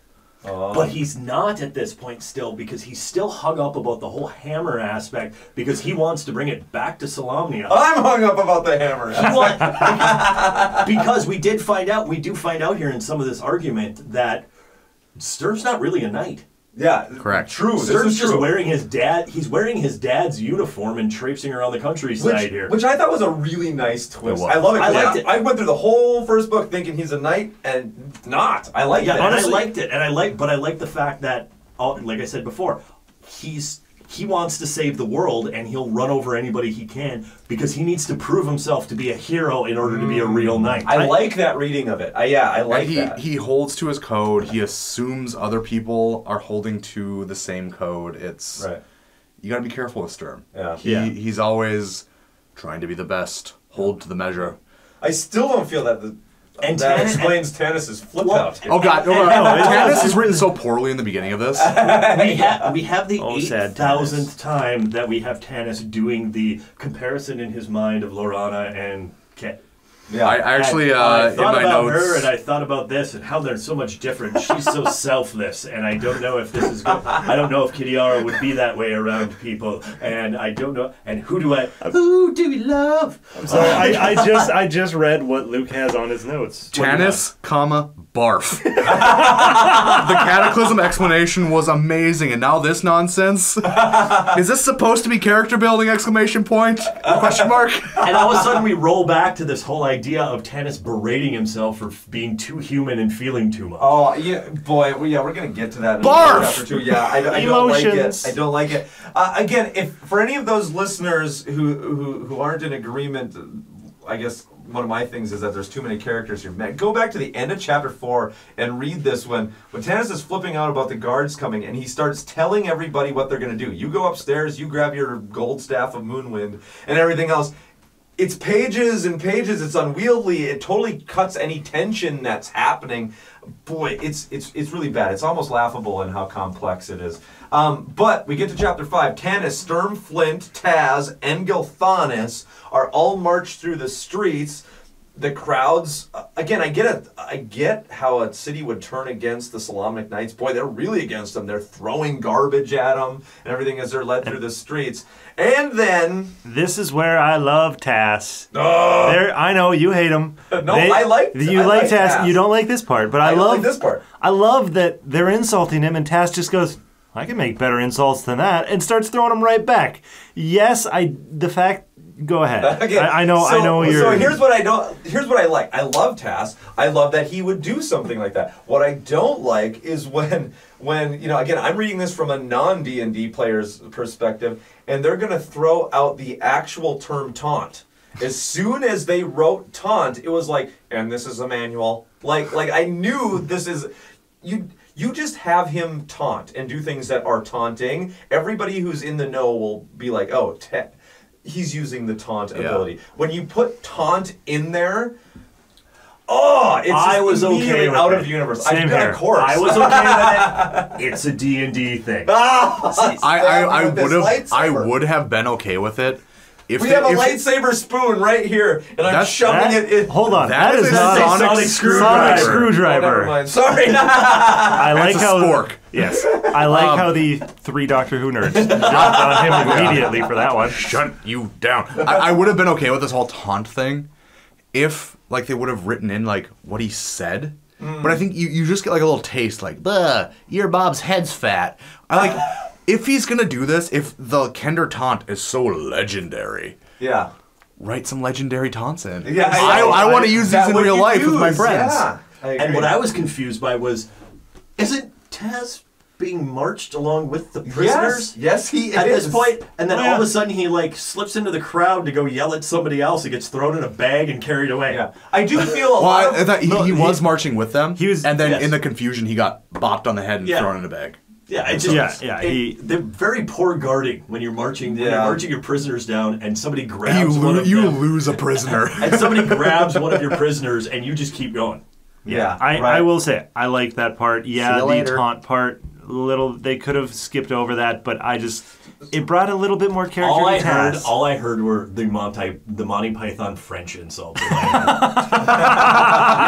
was a hamster and your father smelled of elderberries. How dare you? Well, okay, we get to the part where Sturm says that these Tarsus lords are being marched to are honorable, and he feels that they've done nothing wrong and everything, so that they should be okay. Meanwhile, we got Elliston, Caramon, Raceland, Goldmoon, Riverwind, and Lorana and Tika. They're all kind of sitting in waiting. So at least we've split things up, right? We have a little Lorana and Raceland talk. Which I could have done without. You know, honestly, I go against you. I love this part. I'm with you. I love this part because we learn, and I think I brought this into the last podcast, and I was pulling it from here. I forgot that it came from here. That because of his hourglass eyes, everything he sees ages before him. I love this. This is so cool. That I loved. I could have dumped without my mother was a psychic epileptic. I'm enjoying this, and what I wrote down was, why is Laurana's love story written so much better than Tanis's? Yeah. I care about Laurana's. Right, yes. I'll give you that. Yeah. And it's something about, like, Raceland opening up, and I know, like, they talk... Yes, because he's been very closed off. Yeah, what did it... I can't remember exactly what it said. It was something about Laurana where, like, all of a sudden he forgets that he can see everybody die, and, like, he almost has a crush on her. Yeah, almost, yeah, he doesn't know what those feelings are. Maybe that's it. Yeah. Maybe she gets Raceland to open up, and it's written better about... Maybe I like her side of the story where it's not like, I'm Tanis and too many women are in love with me. Like, come on, dude. Yeah, right. And I'm okay with that. The whole part that I started to have issues with was we got this description of Karaman, Raceland, and Kitiara's mother. Yep.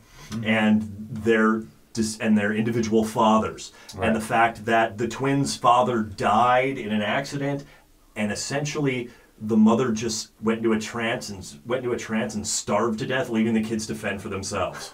Right. Yeah. Yeah, basically. I took that as she had some sort of magical powers about her, and something something traumatic happened, and it kind of like triggered some sort of vision with the powers, and she was stuck. It wasn't a choice of hers. But. Okay. Right. I took it also. There's allusions to the whole kind of '80s. If you're a child of the '80s and you're kind of growing up alone without parents, these are your the brother who chose the right path and the brother who chose the wrong path growing up in the 80s wasteland suburbia. And my mother was a princess, so therefore I'm a princess. In the 9th grade, Raceland started smoking the marijuana. Yes. Well, he is always crushing herbs up and putting them in water. Hey. But what I do kind of love here in the side notes of the book that I have, they do write that this whole idea in the first book of Raceland having hourglass-shaped eyes was just something they wrote. It was just a thing, a cool thing. They had no thoughts beyond that, and then kind of adding to the mythos here of it, a really cool idea. I really like this. Again, I've had my big beefs here, but I do feel like the course of this ship is steering in the direction that I want it to. I've had big issues with a lot of things, but they're culling the herd of characters. They're splitting them up. Split the party. Yep. And they're kind of adding the stuff they're adding mythology to is like Laurana, Raceland, people that I really like, and Cataclysm stuff. Things the things that they're adding to, I'm really liking here. Raceland does say a thing here that I don't really get. He says, Raceland says people follow Tanis because he thinks with his heart and not with his head. He definitely doesn't think with his head. He does not think with his head. Yeah, that's exactly what I thought. When I heard that, I'm like, you're right. But what's the next line? Because I made notes of this as well. Oh, what is it? I don't know. The next line is talks about Loriana points out to Raceland that, well, yeah, you too follow Tanis. And Raceland goes, I don't follow anybody. We just happen to be going in the same direction. Oh yeah. We talked about Doctor Who a little bit with the whole hourglass eyes, seeing everything of everybody when he looks at them, and I'm just going the same direction as him. I got a very Doctor Who vibe out of Raceland, and maybe that's what's starting to connect me even more to Raceland. Yeah, right. I suppose. I never thought of it that way. I was just traveling, man. I'm liking Raceland more in this book. Oh, heck yes. Yeah. And that was a slimy line to me. That was a slimy about. It is about. I don't really care about any of you, and so again, we talked about some of the foreshadowing aspects. That tells me right there that okay, something's going to go down here. Right. Yeah. But I think maybe it's because we had that human connection with Raceland just prior to this. The few lines before this, where with Alana, his walls break down, and then almost in like. He kicks against that and says, I'm just following. Yeah, and that was... I almost feel like I don't believe him. Yeah, I was torn.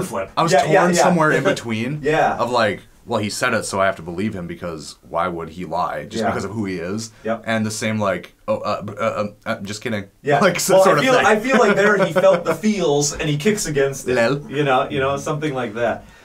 Which I guess I don't know why I like. But meanwhile, Tanis and the gang meet Alana Starbreeze. Well, and where do they meet her? In a courtroom. The Hall of Justice. What a lazy name. Welcome to Tarsus. Dum dum. I was super confused by the courtroom scene. Is the town occupied at this? I mean, yeah, because Draconian. Eventually we get to it, but like this is the start of a problem I have with this book, where they're being mysterious and they're just being confusing. Yeah, I'm just like, okay, so there's like this courtroom that smells like there's dead people in it, and then there's, we got the guy from what was it, the Two Towers, who's behind the king, like. Yeah, Wormtongue, Grima Wormtongue. Let me whisper some stuff in your ear. Well, and then it's she's the.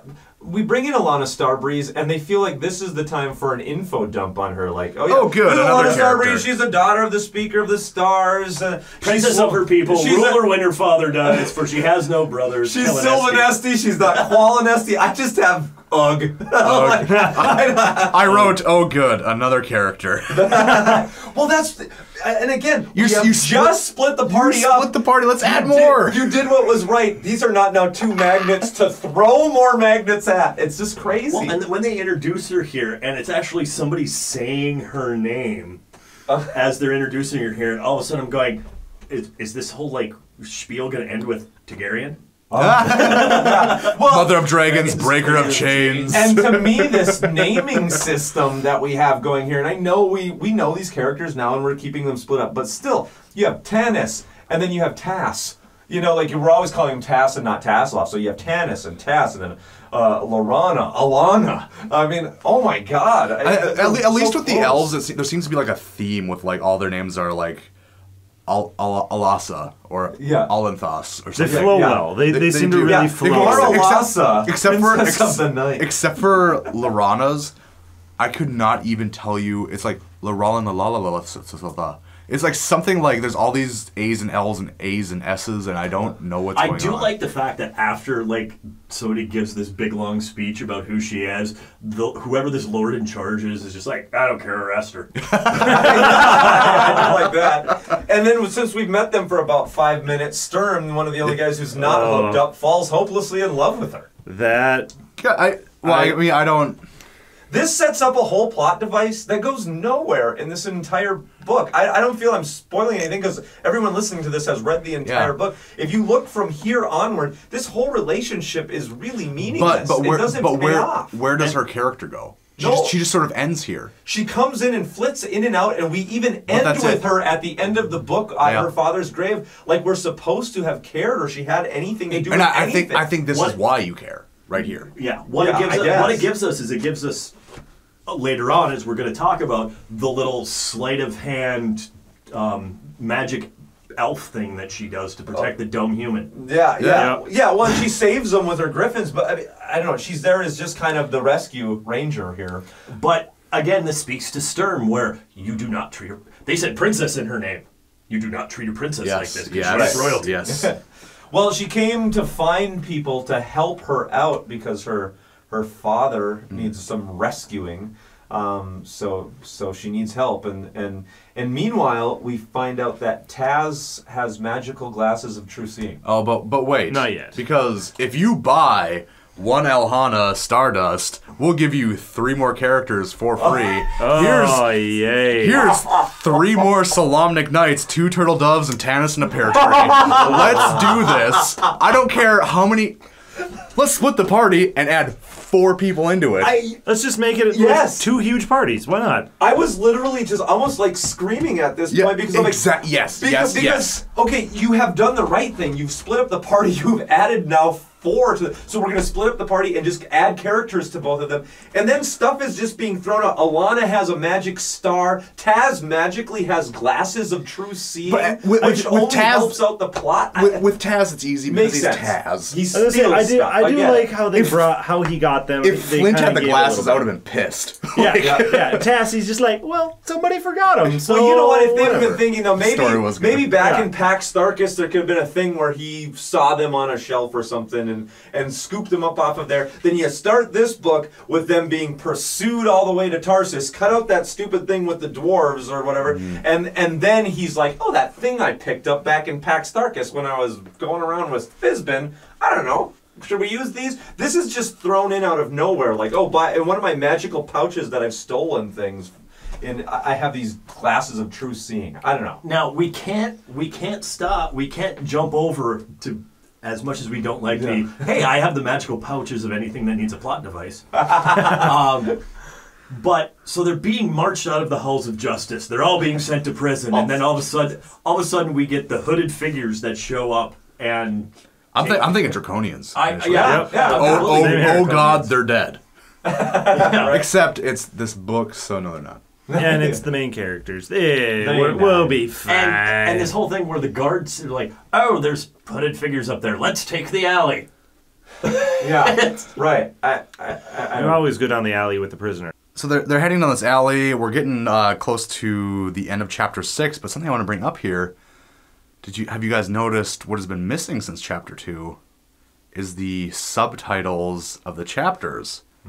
It is just The Red Dragon Inn, A Dismal Journey. Really? Yes, we have stopped with this whole awkward revealing subtitles, which I am adamantly in favor of. Except for when I all of a sudden opened to chapter 8 and it just says Escape from Tarsus. Yeah, actually, I don't... The Story of the Dragon Orbs. I was gonna say I've got long titles. Chapter 6, Knights of Solamnia, Tasselhoff's Glasses of True Seeing. It's okay. It's not completely gone. Yeah, but it's mostly gone. I will say I agree with I that, am huzzah Margaret Weiss, huzzah Tracy Hickman. Yeah, stop that. Stop revealing things in your chapter. The prisoners are being escorted out, and the hooded figures free them. And that's where we get our 3 new Solamnic Knights. Huey, Dewey, and Louie. Huey, Dewey, Louie, Derek, I don't like these guys. El Duchario. I'll be honest, Brian. I love the fact that the dude's name is Brian. Derek, Brian, his life was about.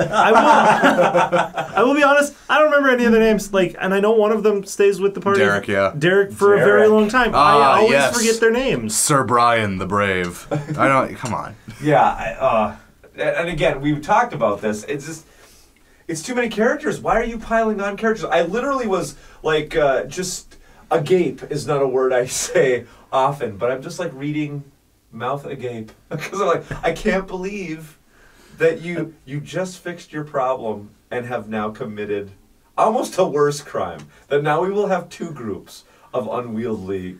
And these 2 groups are huge. They're huge. I will say, Unbelievable. I felt like when they introduced those the 3 new characters whose names I still always forget. Yeah, that was kind of their point. Except for maybe one of them who that's what I was afraid of. Was that they were there and they're going to be gone. Like I felt like they were meat to die. They were the meat for the mill. Well, and then we have this city who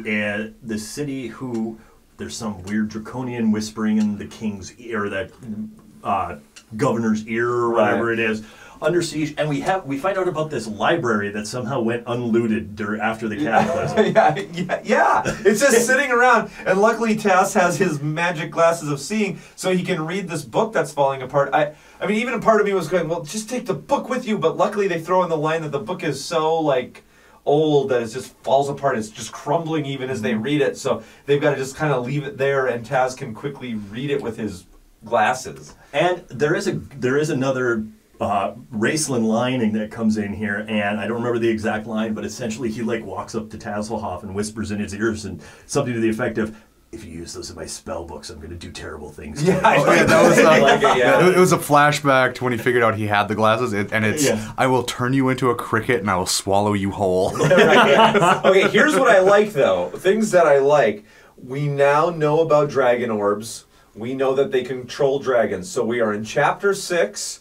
We have direction. We've split up our group, but we know what they're after. We know that, at least by this point, dragon orbs are what we're going after. I guess dragon lances, still not a thing in Dragonlance, but dragon orbs are. And hey, you were talking about what's missing. I'm going to point out a glaring thing that's missing from pretty much this entire book. Okay. The magic MacGuffin of the last book.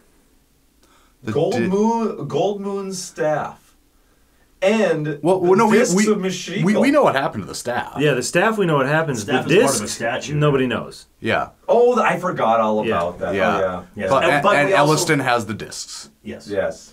Alston has the discs because he's the only one who can read them. Oh, Shut down. And half the Dragonlance community is like, yeah, stick it, Bob. And we also find out from Taz reading this book that there are apparently dragons of all colors.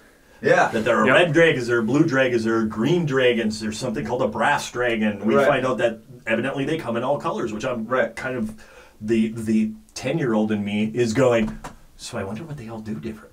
Yeah. Right. Yeah. What do the brass ones breathe?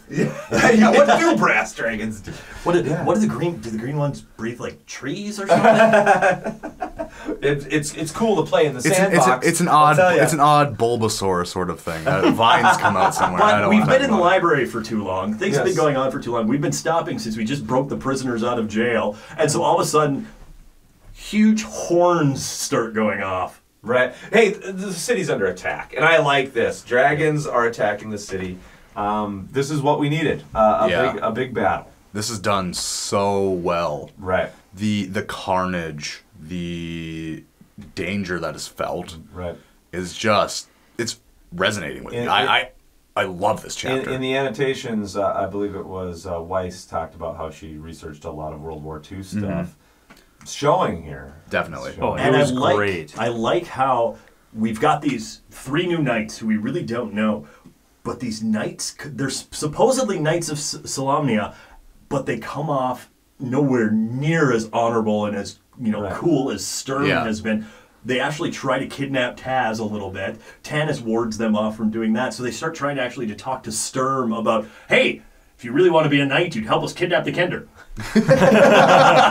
But Sturm's not going to have any of it because he is too busy throughout a lot of this cool fighting just carrying around Alana, and his love story is continuing with her.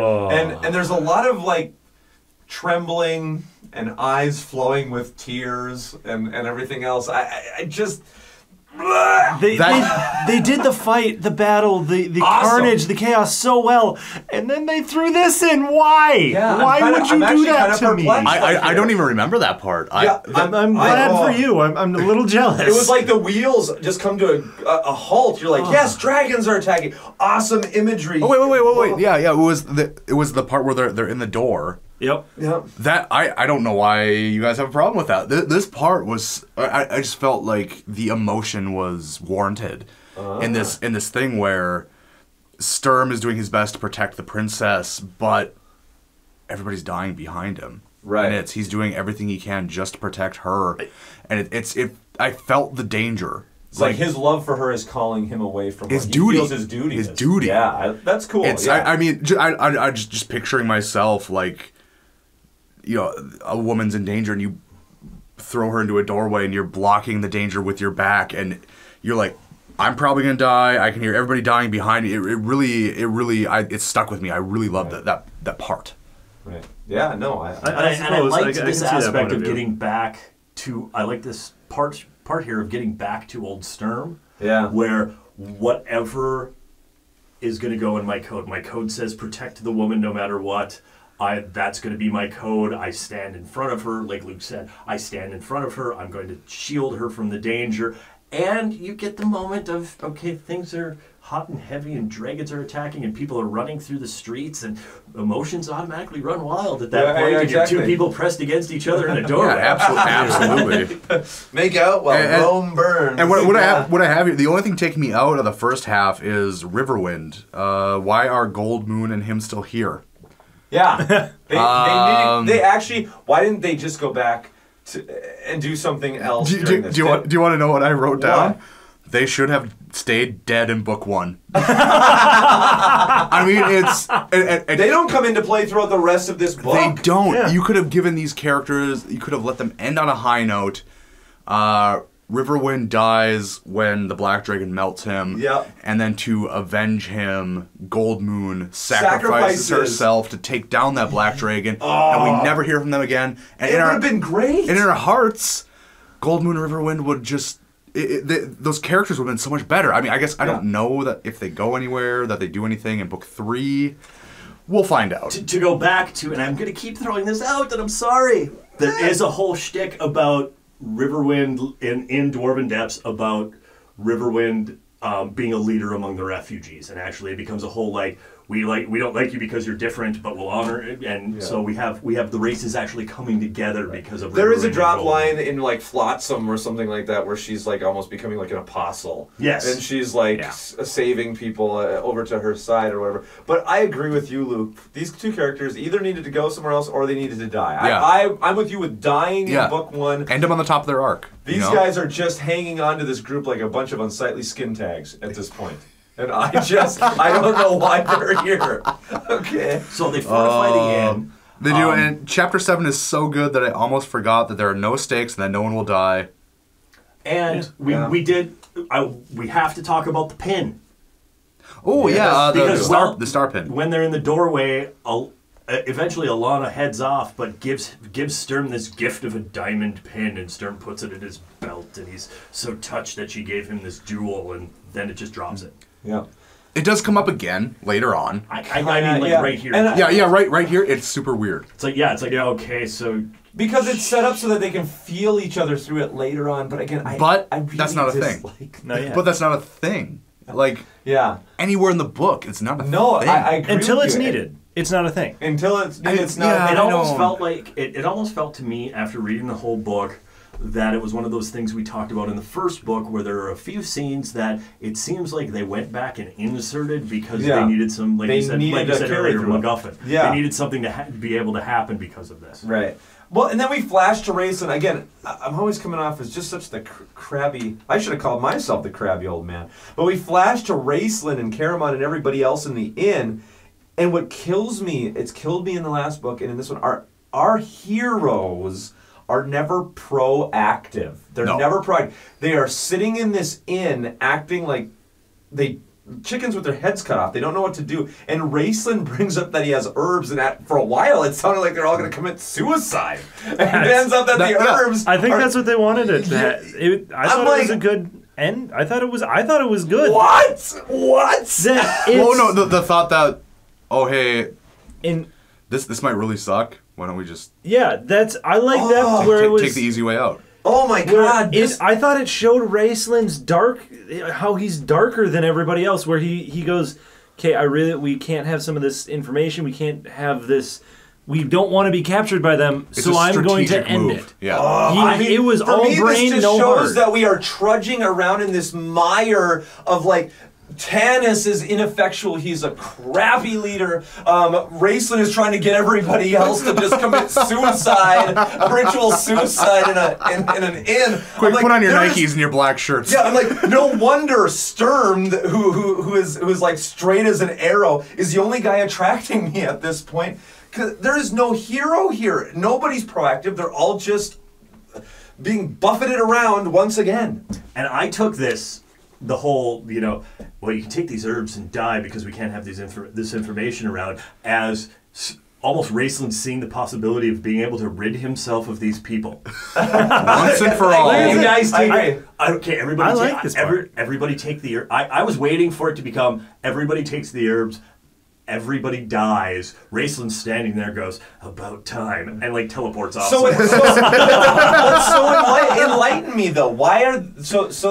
Why are they intent on even contemplating this thought in the first place? What information do they think they have? They know the orbs exist. These guys don't. These guys don't. I think it's more they don't want that terrible death of we're going to get pumped for information. It looks like they're searching for us. All those things is they have a reason. That is horse 4-letter word right there because because that is. You do not write this into our demographic as 12-year-olds, okay? You do not write this that, you're going to be captured. No, you write that, okay, we let ourselves be captured. I've got a plan for escape. You do not say die. As a group of individuals who are the heroes, you do not contemplate this. I'm actively turning against your dark Empire Strikes Back. This is like Han Solo sitting on the Millennium Falcon when everybody's searching for him in the asteroid field going, well... Looks bad, Leia, but I got razor blades in a drawer. This is the crappiest scene of the whole series so far. I'm actively hating this book at this point. If you paid attention here, I was. When he's talking to Loriana, he actually makes it seem like it's a sleeping potion. oh, we're gonna take this. That's we're all right. gonna lay. We're all gonna lay on the floor. They'll think we're dead, and we, as the reader, who can get into Wraith's head, know that it's no. He's gonna poison them all. Yeah. I'm going to be honest here. You've actually convinced me to change my mind. Yeah. I will give you that one. Yeah. Where it's. Oh, you weak See, I'm fine with I know, Raceland. I Because know. Raceland has always been kind of actively on the fence. You always feel like he's kind of against the group. I'm cool with Raceland being like, hey guys, you want to like, I'll just, because he wants them gone. I'm fine with Raceland. Paul failed his will save. But you have all Yes, of I these did. I others failed who would miserably. do this. Tika could probably weasel her way out of this capture in one way or another. We know Draconians like her. Yeah. So, I mean, I don't know. It comes to the point, the inn they're staying in is finally just demolished by the attack, and they're trapped in the basement. Yep. At which point they all have the cups in their hands, and it's that moment where they're ready to like, all right, well, here we go. Yep. And right as everybody's about to drink, the door bursts open in the back, and tennis. I was so worried right here. I'm like, are you really going to jerk me around with the fact that you split the party and they're just getting right back together? Screw you. With 4 more people. But it does end up being one of the best bits. The place comes down. Right. And Lorana is being drugged from the rubble, crying for Tanis. And this, I'm like, oh, holy crap! Like this is just taking this dark turn where like, yep. She's crying. It's ruined, and the entire moment is ruined because you know what? I know Tanis is fine. Yeah. Right. But it was. This is a good way to kill a character here, but I liked the moment, and I was hoping that they were going to go further with this moment because you have this picture here of Tanis flinging Lorana into Ellison's arms because metaphor. Yeah. It would have been so good. I mean, bring it back. Right. What I wrote down, this is a good way to either kill off Tanis or Tass, but it won't. I know it won't. This book series doesn't have the balls to kill somebody. I will say, if they killed Tass, I'd be out. It would be heartbroken, wouldn't you? I would be so heartbroken if Tass died. That would have been good. I would love to feel some emotion. It would have been so terrible. Because as soon as I start feeling emotion, they ruin it with like this like retractual like, oh, it's just okay. Everybody's fine. The party's back together. We're gonna be okay. Right. I don't know. I don't. Well, and we do have this scene of right as the inn collapses is right when everybody else gets to the scene.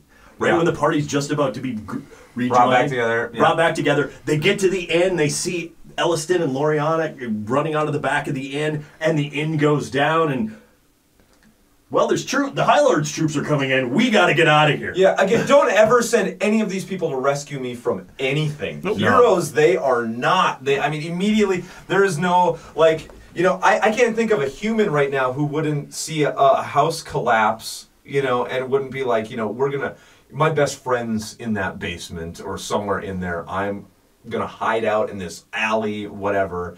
I just don't understand. And again, for what? Because they're worried about getting captured because they kind of have the knowledge of the dragon orbs. You had the freaking hammer that was going to make dragon lances that you just kind of willy-nilly gave to the dwarves. It wasn't willy-nilly. What do you care about top secret information?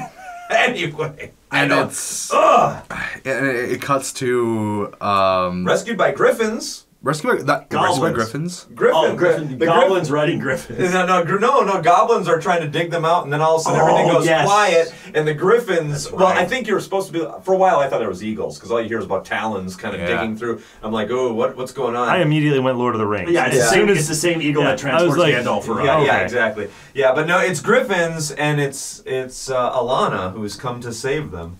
So, Escape from Tarsus, Chapter 8, we find the red dragons. And you kind of skipped over the part about them being in the basement, which is totally fine, because this part doesn't need to exist. Right. You can just skip that part of the book, and nothing changes. Oh, they're in a basement, and it's kind of scary.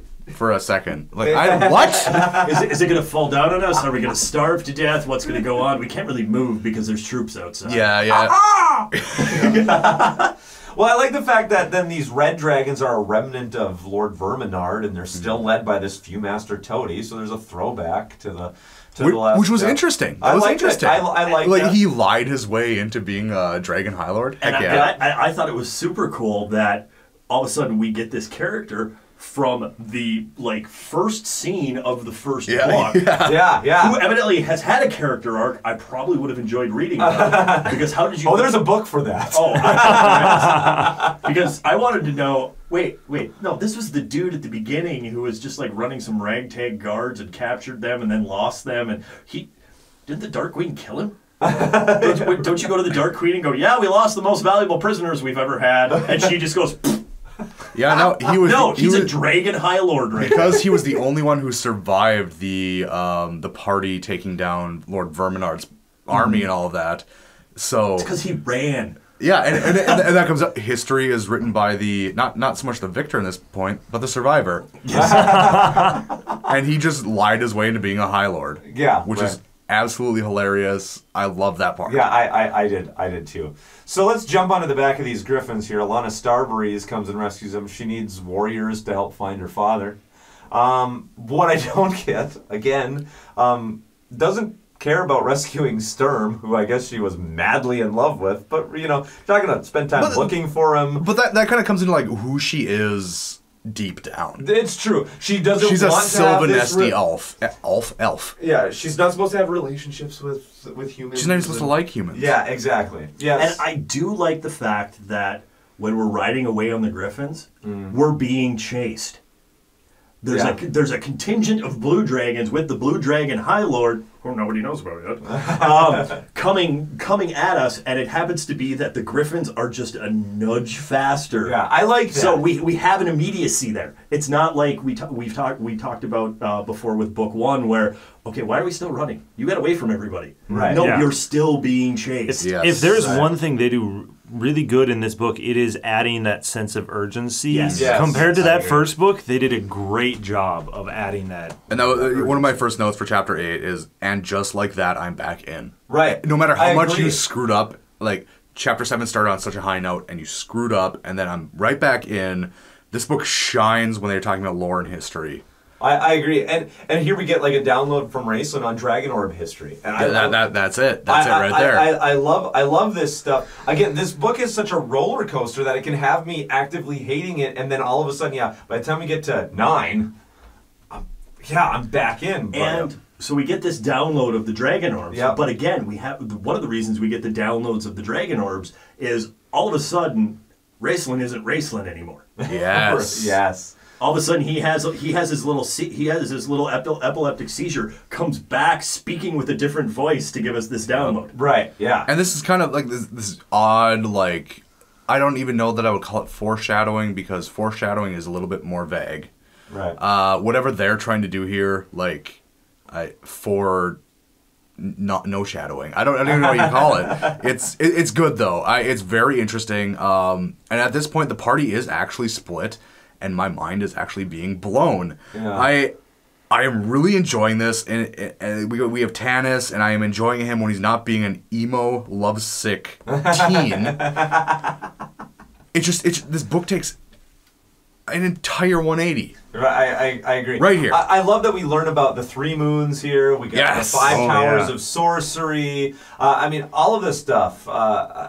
Again, we've talked about how Weiss and Hickman shine kind of in their dark, kind of ghoulish stuff. They also shine in the world building. You said earlier, Luke, that the Cataclysm stuff at the beginning was the best stuff there. Yeah, by the end of 9 here, I'm going to talk about what I think is the high points and where we're going, and I agree with you. This stuff is really good. And I love this description of the Dragon Orbs here. The creation of the Dragon Orbs.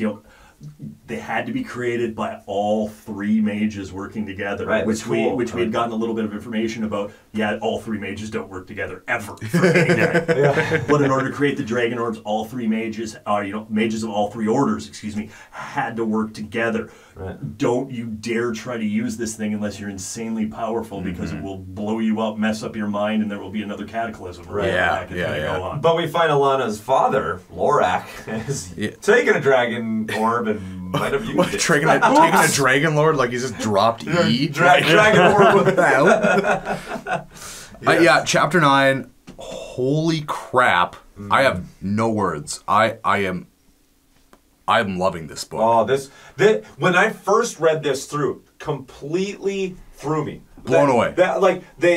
When we go through this, for a while I wasn't knowing what was dream and what was reality. Oh, yeah. I was like, what? Like, they are just killing people. Yeah. It really got me, and I'm like, whoa, this is good stuff. We talked about Darkenwood in the last book, how good they are at writing this. Boy, they are so good with some of this stuff. Chapter 9, I was actively hating it back at the end.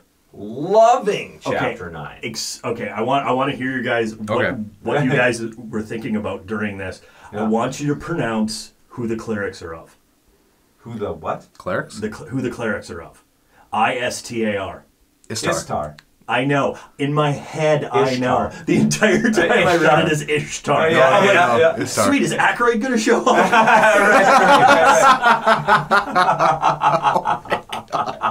That's a throwback. Holy cow. Wow. Ishtar. I'm sorry, Bob. Continue. no, Yeah, these authors do horror so well, and even I was confused for a little bit. I feel a lot of the time when they're doing when they write and they're trying to do suspense, I end up confused. Yeah. But it totally pays off. Like what bleeding trees and this green fog, and Elhana just runs off, and everybody needs to go. Oh crap, we gotta save her. This place sucks. Let's go. Right. And this is where we got our opening bit for this episode because it's so good. Maybe that speaks something to the authors, but I feel when it comes to reality and common sense, there's issues. Okay, but then when we get to weird dreamscapes, it just blows my mind. Yeah, it blows my mind. So stick with the dreamscapes. Hey, I'll tell you, Legends, a lot of dreamscapes. I will say this. Really? Yeah. And I loved as we were getting here too, how confusing it was. Are we dreaming? Are we awake? The decaying boat that I don't think should have floated. Right.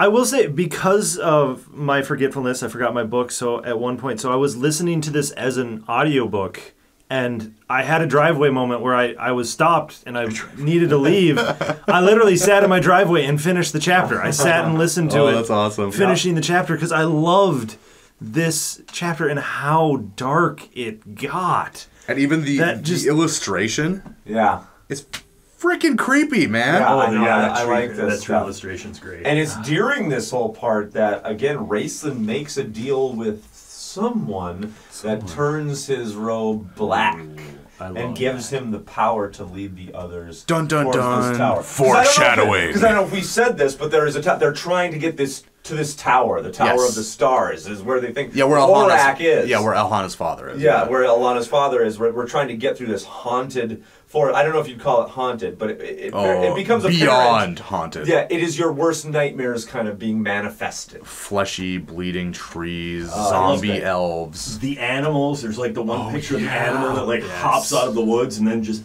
crumbles into ashes. It's insane. It's great stuff. And this continues for multiple chapters. So, I mean, we kind of move through 9 to 10 to 11. So we keep doing this waking dreams, future visions, it's called. Again, and this is where I'm going to bring it up. Raceland and Caramon, and it's Raceland that's supporting Caramon. Throughout all of this, Caramon has been the one taking care of and supporting Raceland, who is sickly. And now, when things are reversed, Raceland is now put in the position of supporting Caramon. Maybe we should go back to where he got the powers and when his robes turned black and he was talking to this figure, and it's this the only thing I'm really having an issue with is just this, they're trying to build mystery, but all they're doing is doing this over the top foreshadowing where it's well, obviously that's going to turn into something. Yeah, you know it's going to foreshadow, but be more mysterious about it. I mean, that's my only note about it. But I mean, so cool. Raceland's voice returns to more of a normal voice. His robes just turn black. Right. So bloody cool. I can't even. I'm white girling. I can't even. Yeah, right. It's so cool. I can't even. And here's again, I would love to pick through the history and the minds of the authors and what was still being done, because I will say we said they are released from the module problems, but kind of we still have modules going on. I know for certain according to the annotated version, that is not until the Tomb of Huma Tomb. The Tomb of Huma, that they are officially, they catch up with all the modules and they are perfectly 100% free of all the modules. But I think they had more license and more freedom in here. So I don't know what's holdovers and what's what. I do feel like there was sometimes struggle. I know of instances where Weiss wanted to kill characters and not keep them around, and they kind of had to keep them through. So I don't know what all the struggles were, but the strongest things, Luke, you said it, the Cataclysm stuff and everything, and now here when they do Dark Dreamscapes, and man, this relationship that gets fleshed out here more with Raistlin and Caramon, so good. I mean, that's what we did as our stinger at the beginning. Here. Yeah. And they are so good. This is the meat. This is what I think most people want to hear more about. This is what Legends is about. You know, most people hold Legends, I would say, slightly above these 3 books. This is why. I think Weiss, especially, maybe Hickman, knew this was the stuff and turned that into another trilogy. Nice. And you said before, too. Yeah. Give me Skeleton Warriors any day. Any day. Especially fading Skeleton Warriors you can't hit, but they can hit you. Yep. The writing here takes such a gigantic leap up. This almost, like you said, how can you turn 180 degrees? How can you possibly turn 180 degrees from one chapter to the next? It's because it's not like you're reading the same book. No, it's not at all. You're flipping. I don't know. Maybe we're flipping authors here. I hope both of them don't listen and go like, hey, they're downing my chapters and loving on so-and-so chapters. But whoever's doing this stuff, this is fantastic. Well, we have this moment here after Raislin's robes turn black, after Caramon's been speared by the skeletal warriors and is being supported by his brother. That nice twist. I want to say juxtaposition. That nice, that's my word. That nice twist of what this relationship used to be. And Raistlin draws this circle on the ground and step in here for my protection. And Sturm stands outside and says, "No, you're an evil magician. I will not put you on. I will not put myself under your protection." And that was kind of. I had this little bit of a moment. Like, I didn't know that Sturm died in this book. One of the few things that hasn't been spoiled for me between you guys slipping, that's fine, and us watching the Dragonlance cartoon. Yeah, right. But I started getting this feeling that. And it's a bad feeling. I don't like when I get this feeling. Yeah. What I call this feeling is the Michael Scott Office feeling. And what I mean by that was there was a point in time when Steve Carell knew he wasn't going to be in the office, and he let everybody know, and everybody knew it was coming. So what the writers did was they turned it around, and they made him seem like such a nice guy. But where previous to that, Michael Scott was kind of a dirtbag. Yeah, right. And this is my first hint at it. Yeah. When Sturm is doing this thing. I mean, Sturm has always been this upstanding knight of a guy, but now when he's really taking a stand on something, I'm giving him a little Michael Scott. Ooh, I didn't catch that. Michael Scott leaving the office point. I'm like, uh-oh. I like that. Uh-oh. Yeah, so he leaves, and we're kind of getting this, Raistlin's getting stronger, and he's supporting Caramon now. Right. Super cool. It's really cool. The relationship between these two is unreal. I really love it. But and again, what we come to though is I feel so bad for Caramon. And boy, if a year from now we might come back and do Legends. Boy, does it really get hammered home there. But I feel so bad for Caramon because Caramon is like just the perfect brother. That is always so caring. Won't even be in a relationship with Tika because of how he feels beholden to Raistlin, his sickly brother, and everything. We find out even more in other books is up their backstory and how we take care of him as a child and everything like that. And then to have Raistlin, when finally Raistlin gets the power to use his brother, like leech power from him yet again. Yeah. You know, just to be able to get him to in his own drive for power. I love that. I hate it in a like the way you should. You know, like Raistlin. Oh, you're ticking me off. But this is great. This is the feelings that I'm feeling is what a book should elicit from me. I'm invested in these characters. I'm getting emotional about their struggles.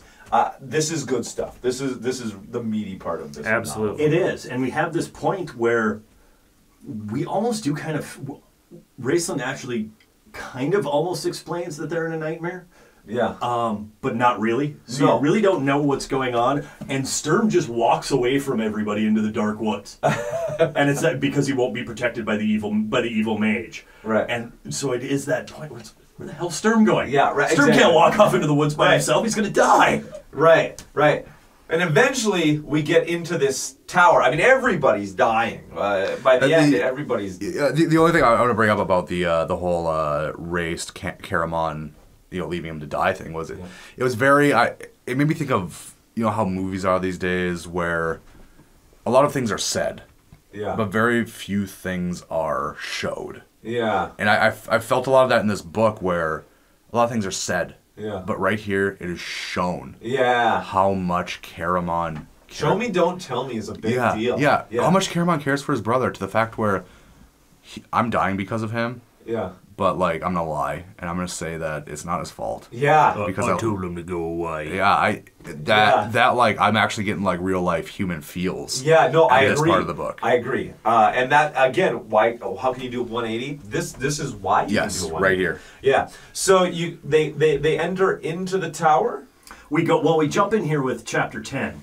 And chapter 10 we're mid-nightmare, of course. But we have these great pictures where all of a sudden everybody's separated again. Right. Everybody's in different little groups that are in different little places, but everybody's in the nightmare. And everybody's in the nightmare, including the people who weren't with them when they started this. Yeah. You have Kitiara, who we haven't heard from. Yeah, now Tanis is literally caught between the two women he loves. Yeah. It's weird. It is at this point, though, that that is a nightmare. I know it's a nightmare now because I'm for a while, it maybe this speaks to how confusing the writing at the beginning was, where I'm reading this going, wait, Tanis? What? What did I miss? And I'm going back, why are these people here? Yeah, and also, it's a dream. It's a dream. Yep. All of a sudden, poof! We're talking about Riverwind fighting undead tribesmen. And fighting all these people in his own nightmare, fighting these people who blame him for them dying. Right. And I'm okay. All of a sudden, Tika and Flint are there. Well, as soon as Sturm appeared, I knew it was a nightmare because he wasn't with Tanis in that group. Mm-hmm. So it was just one of those where it was okay, nightmare. I know it's a nightmare, but at the same time, the characters didn't. And I love that. In the beginning where he shows up, this isn't real. But then, the further it goes, it's kind of wait a minute. But we don't know. We don't know at this point if it's somebody's nightmare, or if we all are. Or is it a magic forest? That's true. Or everybody's having. Is it one person's nightmare, or are we having? Is this just Tanis's nightmare? Or are we having this collective, hooked together lawnmower man nightmare? Lawnmower man? Well, let's get into this tower and end this nightmare. They get literally. They get into the tower, and there is this huge green dragon. Named what? Cyan Bloodbane. Yeah, let's name it Green Dragon Cyan. Open the Crayola box, pull out all green crayons, check what they're called. Cyan sounds cool. Cyan's more of a blue. It was cool. That was my only hang up with this whole thing. Yeah. No, I get. Yeah, I feel though, Luke, you're kind of striking on something that is always an issue with me. Even in the cool parts, there's all these tiny little things. Like the sails on the ships that just constantly are being little tiny pebbles being thrown at me on the window. I don't know. I love this moment though, where all of a sudden people start coming back together, and you have that Loriana Kitiara moment of, who are you? No, who are you? Yeah, I know these people. That's my brother. I'm his girlfriend. No. I'm his girlfriend. right. Tanis is over there sweating. This has to be a nightmare. It has to be a nightmare. I love the fact that the only way you can get into the tower is, of course, the Kender has to pick the lock. Right. Yeah. And here's the thing for me. That's a D&D thing. Yeah. Well, my statement he sets off a trap and kills himself. He rolled an at one. He just rolled an at one. My statement would be right here, though, is this chapter has a really high point of entry. If you bombed out of book 1, you need to like these characters at this point, or none of this will mean anything to you. For sure. So the fact that I'm liking this does show that I've bonded and liked these characters by this point for everything I said about the first book. Well, and everything that goes on here because there's so much that goes on in this short little simultaneous time span. Yeah. I'm still not understanding. If you die in the dream world, do you die in the real world? Freddy. Yeah, if you die in the Matrix, do you die in real life? Yes, exactly. Does Exactly. chicken actually taste like chicken? I don't know. Tika accidentally stabs Flint. Yeah. Oh yeah. We have Taz, who's been poisoned by the lock because he set off a trap while he was picking it. Caramon's dead back in the corner where Raceland left him. Yeah. If you die in the like you said, if you die in the Matrix, do you die in real life? Yeah. I don't. Boy. And I was worried about it until Tika and Taz died. Right. Because you are not going to kill that many characters. No. Well, no, it was too much. It was very obvious. Everybody's dying. This, So it didn't this matter. series will not kill a character. This series will not kill that many characters. Yeah, you know, never. it's not going to happen. But would we think about this? Would we have been just toting the accolades of Weiss and Hickman here If they all- would've done it. If all of a sudden we get out of this and it's just like Tanis, Kit, and Raceland that are left? Oh God! Switch up Tannis for Tika. I take Tika any day. You Or can't. The Tika Chronicles. The Tika Chronicles. I would read them. but- You can't kill your Han Solo, No, or can you? Oh, Dun, dun, dun. Han Solo, he is not. No, I just mean the male hero. I mean the male free hero. That's all I meant by that. He's a younger Han Solo who's a little emotional. I meant the male Hasn't pretty quite hero. been smuggling that Maybe long. that's what this new Han Solo movie will be. It's kind of a Tannis Yeah, take yeah, on Han Solo. yeah, except- Him and Chewie are except- young, emotional, flying around the Except galaxy. Tanis is 130 years old, dude. And Chewie has the emo. No. Flipping it That's over a thing on fangs. Tumblr somewhere. I don't know. All right, let's Let's get back in. Let's get to get back. Saya. We got. So we end up finding the dragon gets defeated, which I like, and I want to get to Lorak. I mean, anything to say about this dragon and the defeat here? It was weird. Yeah, it was weird. I don't like. It just kind of disappeared. Yeah, I did feel like it was a big lead up to not really an epic. To just kind of battle. oh my God, there's this big green dragon, Yeah. and we're in this castle, and we're trapped in. Maybe like, maybe that's fitting. It's a giant nightmare, and it ends like all nightmares. Oh do. yeah, Just- okay, that's okay. You just wake up and it's done. Yeah, I did like the whole Inception aspect yeah. of Lorana's ring. Oh, Because there is Yeah. a whole yeah. passage there There where, is. where Yeah. Tanis sees Lorana's ring and is concentrating on it, and that's how he knows that he's pressing it against him. Yeah, he's pressing it against him, and I did Well, it. that's cool. That was the entire Inception. I didn't write that down, but yeah, that's where Yeah. I was exactly where I was at. that's cool. I really like that. So we all wake up. Everybody wakes up. Chapter 11. They go they get into the main chamber of the tower. They find out that Lorak is the father of Alana is sitting in his chamber. And he's looking just Yeah, and I gross. love this. I now have this as the background on my iPad. Do you really? Yeah, the Oh. Elmore picture of this, of just him sitting in his chair with his hand on the orb, and he's just like sucked dry. Looks like kind of mummified almost, but he's still alive. And I love this. His nightmares. And his nightmares have infused the entirety of Sylvanesti, which is cool. Yeah, bring it like back just to like the beginning of the chapter. One of the first things we get, Caramon alive, awake, taking care of Raceland. Yeah. Just yes. Even more right in the feels. Just, Yeah. Right. Yeah. And there's I a agree. little- Caramon, my hero. I know. I love this guy. There's I a do. little throwback here because there was something that went on in Raceland's mage test. In his wizard's test. Yeah, there's a little. And we have a little blurb here about it had something to do with Caramon. Yes. In his mage test that Raceland had to do or something had to happen. And we just get this little nudge blurb here where Caramon also knows what happened during the mage test, and that was part, Probably was aren't. part of Are it. we talking about that? That's kind We're of. not getting. No, we just Okay. get this. We just get this little nudge here of how long Caramon has been taking care of his brother, Right. and how much love he has for his brother. Because this almost sounds like it's not the first time. This is not the first time his brother has been a complete. Yes. There is Jerk. like one of the coolest things in this book. I have written down here. In my book, page 124. Where were we? What is it? The half elf said quietly. Is he dead? And Raceland, who? Blinking. He saw Tanis looking at Lorak. Oh, Lorak. No, I don't believe so. Not yet. Like it's such a. Yeah. It's just We're getting more of that show me, don't tell me. Yep. About his hourglass eyes, about what they do, about how distracting all of this is. I mean, think about it. Like, every time you look at, like, an organic person, you know, like, you see all of them, you see them dying, you see them being born, and it's how distracting that is, how distracting it is having somebody else in your brain. Right. And you really get that here in just a couple sentences. Yeah. No, I really like this. And I mean, I did get confused on the whole explanation of, well, dragon orbs switch allegiances. Yeah. It was Lorax for a while, then it was Science for a while. Is it Loriana's? You know, evidently this thing has a consciousness somewhere. Right. Mm-hmm. So anyway, Alana gets up to the throne. She's able to break through the dream, and all the companions are reunited in the chamber. Again, I would tell anybody, go look up this art by Elmore. If you have the art book, Art of Dragonlance, it's page 100, but it's very cool.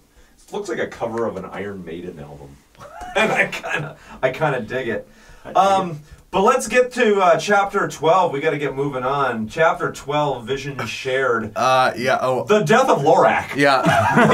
Yes. Chapter 12, The Return of the Subtitle. Dang it, you guys. I was just praising you about getting rid of those. So here's what we were talking about, like in book 1, where Paul was like, you could probably just read through some of these and not read the chapter. You don't have to read chapter 12 because visions are shared. So the people who weren't with us on this dream have shared this vision. Oh, and Lorak dies. There, don't read chapter 12. Well, to be fair, chapter 12 was short. It was short. So all of the rest of our heroes that were trapped in the inn have gotten out, and they're on their way to Icewall. And Flint and Lorana and Taz Nice name. Yeah, I know, great. It's a wall of ice. And they all have the same dream. They kind of wake up from having kind of the same dream, and that's it. It's like just thrown in there as this little tag, and then all of a sudden we're back with Tanis and Sylvanesti. Yeah, and I like the aspect though too that there is a little drop. I'm the king of the little drops. Yeah. That's such a weird title, Clob. That's I a new call one. myself king of the little drops. To my left, king of the little drops. Well, Clob. I am older than all of you. You'll learn. It is just little drops at this point. Now, but there's this one tiny little drop in here where we jump into Lorana's head. We jump into Lorana's head, and there's just this moment of, well, who was that chick with Tanis? Oh, that was Yep. And that's kind of what tells you that it was, it wasn't just a nightmare, that it was a very magical nightmare that brought all these people together. Yes. And was Kit actually there? We don't know. Because you don't really get that, like, because we haven't jumped to her head yet. We still don't know where she is. But even when we do, like, she's just kind of like, oh, hey, Tanis, what's up? It's not like, weren't we in a thing? That is brought up later. Yeah. That is brought up in book 3. That is true. I'm gonna bring it back. So bring it on back now. Bring it on back. That's my catchphrase. I'm gonna bring it back. I love back in chapter 11 the fallout of after the dream sequence. That this place actually looks like this. That there are demons running around. Even though the dream has been lifted, the after effects are still there. The fallout. They say this place will never heal, and evil will soon call this place home. Right. Yeah. That it's like it's been ruined. Whoa! Like this beautiful, even more beautiful than Qualinesti, Sylvanesti.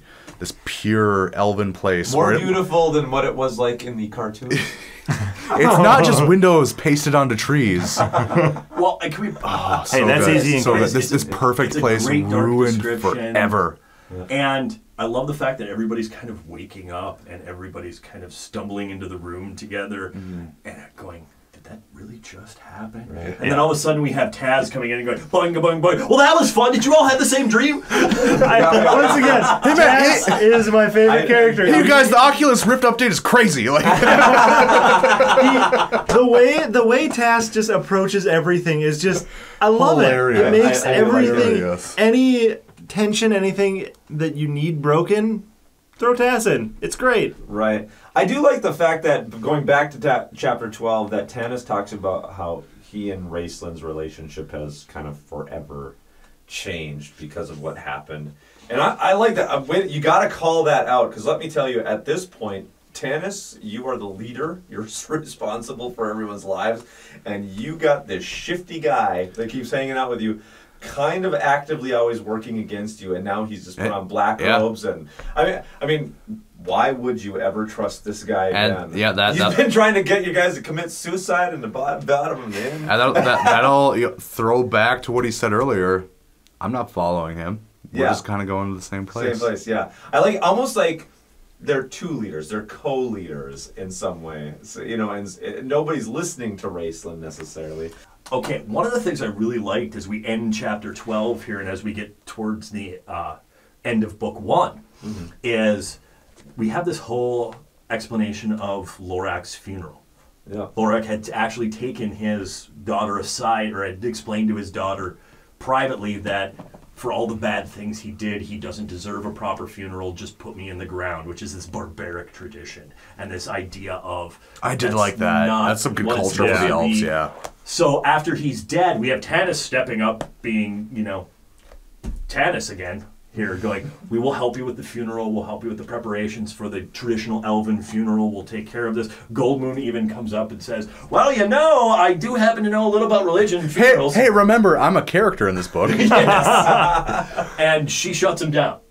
Alana shuts them down and says, no, I will take care of it, not wanting to embarrass her father any further. And I thought that gave her character a real dynamic. It was good. It was really good. Yeah. And a real part where she gets fleshed out here a little bit. Right. And as they're doing all that, we have Sturm also standing in the woods in the dark by himself. And wouldn't you know it, the pin in his belt starts glowing. I don't wink, like wink. this star. Yes. This is dumb. Yeah. I do love foreshadowing. It was really weird though here. I mean, he's an elf, so he's all about trees, and they're burying Lorax. They're burying the Lorax under a tree. I'm just like, did they bury him in a thneed? Because a thneed is something that every elf needs. I will not bury him underneath a tree. I will not bury him where I pee. What? I don't know. I will not bury him here or there. I will not bury him anywhere. But God. Wait. What about bury him? Yes. Has he showed up yet? Bury him? Bury him? Hey, no, bury him. Okay, at Not the the end, Flash. We don't want the Flash in here. Let's just point out how all of us were hating on the fact that Barium shows up at the end of book 1. Barium. Yeah, I know. Barium shows up at the end of book 1. We all thought that it was useless, and why would you do that? We are at the end of book 1 of book 2. Boy, that's book 1 of book 2. Volume 2. Well, yeah. Okay, whatever. I don't care. But we're halfway through this book practically. No, Barium. Totally useless. I think we're a confirmed useless plot device. I thought he was dead. Yeah, well, I thought he died with whatever. Who's the other guy? But remember, they saw him at the wedding. Jerkface. Yeah. Jerkface. He did. He died with he and Jerkface got caught in like the building crush or something. And then don't you remember they looked out of the corner of their eyes and saw him eating like a chicken leg at the wedding? Yeah, I don't want to talk about eating the wedding. Chicken leg. It shows how useless those guys were. Mouthful of meat. What, you guys want some? You guys want a turkey leg? Oh my god. No, Barium. So we're at the end of book 1 of volume 2, and we're at about the end of the podcast here. So we're gonna break it off here, but first we're gonna go around and we're just gonna see how everybody's feeling at the end of book 1. We're gonna come back in a couple weeks here and give you the rest of it. But let's hear everybody's final thoughts. Paul, what are your thoughts at the end of book 1 here? All right. I really could not get into this book right away. The first chapter, the prelude, all those things, I really couldn't get into it. It was so hard.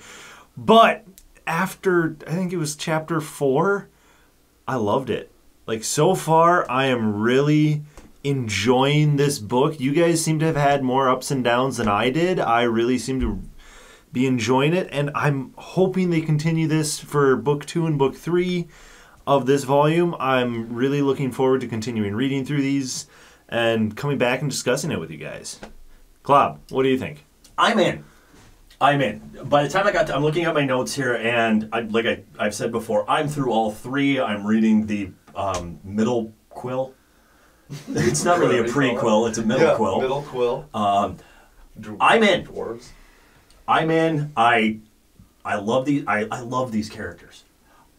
Yes, Tannis has been a bit mopey for everybody. We've discussed that at length, but I understand. I'm still in Tannis's court.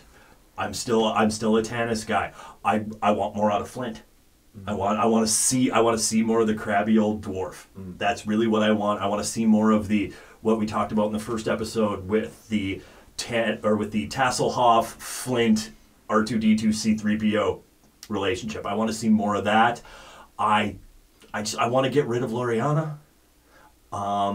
Tika, either jump Caramon or be gone. Let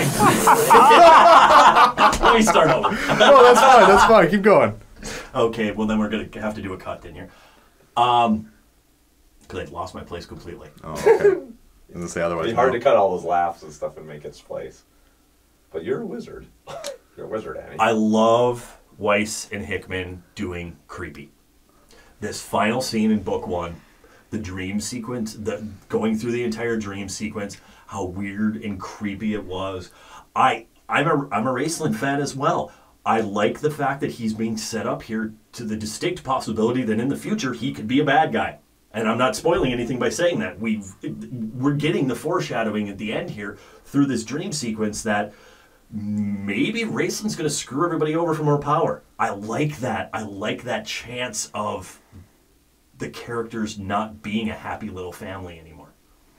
I like that. I'm in. I'm excited for when we start talking about books 2 and 3 because there's a lot of things in books 2 and 3 that I really liked. There's a couple things that I really just... But I'm in. I'm looking forward to the rest of the podcast. I'm looking forward to going over books 2 and 3 with you guys. Luke, how are you feeling? I am in a totally different place than I was when we gave our final thoughts on the end of Dragons of Autumn Twilight. I struggled through the beginning. I feel like we all struggled through the beginning. The writing was trying to find itself. I don't know what was going on there. But by the end of this, holy crap, am I blown away. Am I an all-out Dragonlance fan. And it's they were building it even before we got to Sylvanesti, and it got creepy with fleshy trees that were bleeding and Raceland being weird and trickstery and not caring if his brother dies, and then his brother adamantly defends him to the end, and I'm feeling emotions in real life, and this series has come a long way for me at this point, where we are at the end of book 1. I am blazing through this book at this point. I am so excited about what's to come. But Bob, what do you think? Well, I'd have to tell you, Luke, I do feel like I'm in an abusive relationship at this point. That's okay. There are parts of this where I am at my lowest point going, why did I pick this to try to convince you to do a podcast with? And there are parts that I have found just unbelievably fantastic. I didn't recommend Dragons of Autumn Twilight, although I still like the book. I see myself returning to it at some point to read again. I like the characters. And now here I am, a little less than halfway through Dragons of Winter and Night, and taking stock of everything. I had big problems with this beginning. I was getting battered around with this thing, and I did not like it. I was actively hating it by the time we got to Raceland and the suicide kind of scene. And then all of a sudden everything got really good. But it's hard for me to say. Do I think all of this nightmare stuff and relationship of Raceland and Caramon is that good just because it's next to something that I found so awful? And so I'm wanting to continue. Is this the darkest book? Yes, I've been to my darkest places at this point with this book, but I'm seeing light here. If it were not for the end of book 1 here being this strong, I would already be able to throw out a not recommend on Dragons of Winter Night, just for the problems that I had in Tarsus. Unlike the Apostle Paul, I did not see any light when I got to Tarsus. But here at the end in this dreamscape, fantastic. So I am tentatively looking forward that things hopefully in 2 and 3 will continue to get better. And by the climax of this book, I will be able to give it a recommend. I know there's strong feelings out there on the Dragonlance series. So who do you agree with? What do you think? What parts do you love? What parts irritate you, if any? Please send us your thoughts. You can email us, dungeonsandweebspodcast@gmail.com. Go to our Facebook page. Hey, just put a question on anything there. We will respond to it. We will get it on the show. Yeah, hit up Facebook. Just search Dungeons and Dweebs. We'll pop up there with the same icon you're seeing on your podcast window right now. Yep. Hey, over on the Twitters, we are at D&Dweebs. Feel free to tweet at us. I'm constantly throwing out just random crap and random stats about the podcast.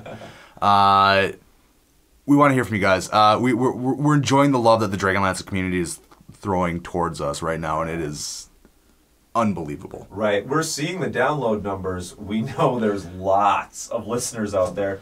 We want to hear from you. So please drop us a line. We want to hear from you. Believe me, we do not offend easily. Well, hey, we got our final thoughts out. My drink's empty. The night's growing late. Hey, why don't we settle up our tab? Just get the heck out of here. I like that. Hey, Mark, you do this. Hey, what did you call her? I gotta get to work. Hey, put that candy down. Thank you for listening to this episode of Dungeons and Dweebs. There's even more adventuring to be had at our website, dungeonsanddweebs.com. We would love to hear from you. You can email us at dungeonsanddweebspodcast@gmail.com. You can also find Dungeons and Dweebs on Facebook, Twitter, and YouTube. Find all those links at dungeonsanddweebs.com. If you enjoyed the podcast, please help spread the word by leaving us a 5-star review on iTunes. The music for Dungeons and Dweebs is Fatal Fight by Royalty Free Kings and can be found on their website, royaltyfreekings.com. Dungeons and Dweebs is a Tim Gilbert media production. Copyright 2017. All rights reserved. And no part of this show can be reproduced, repurposed, or redistributed without the express written permission of Tim Gilbert Media.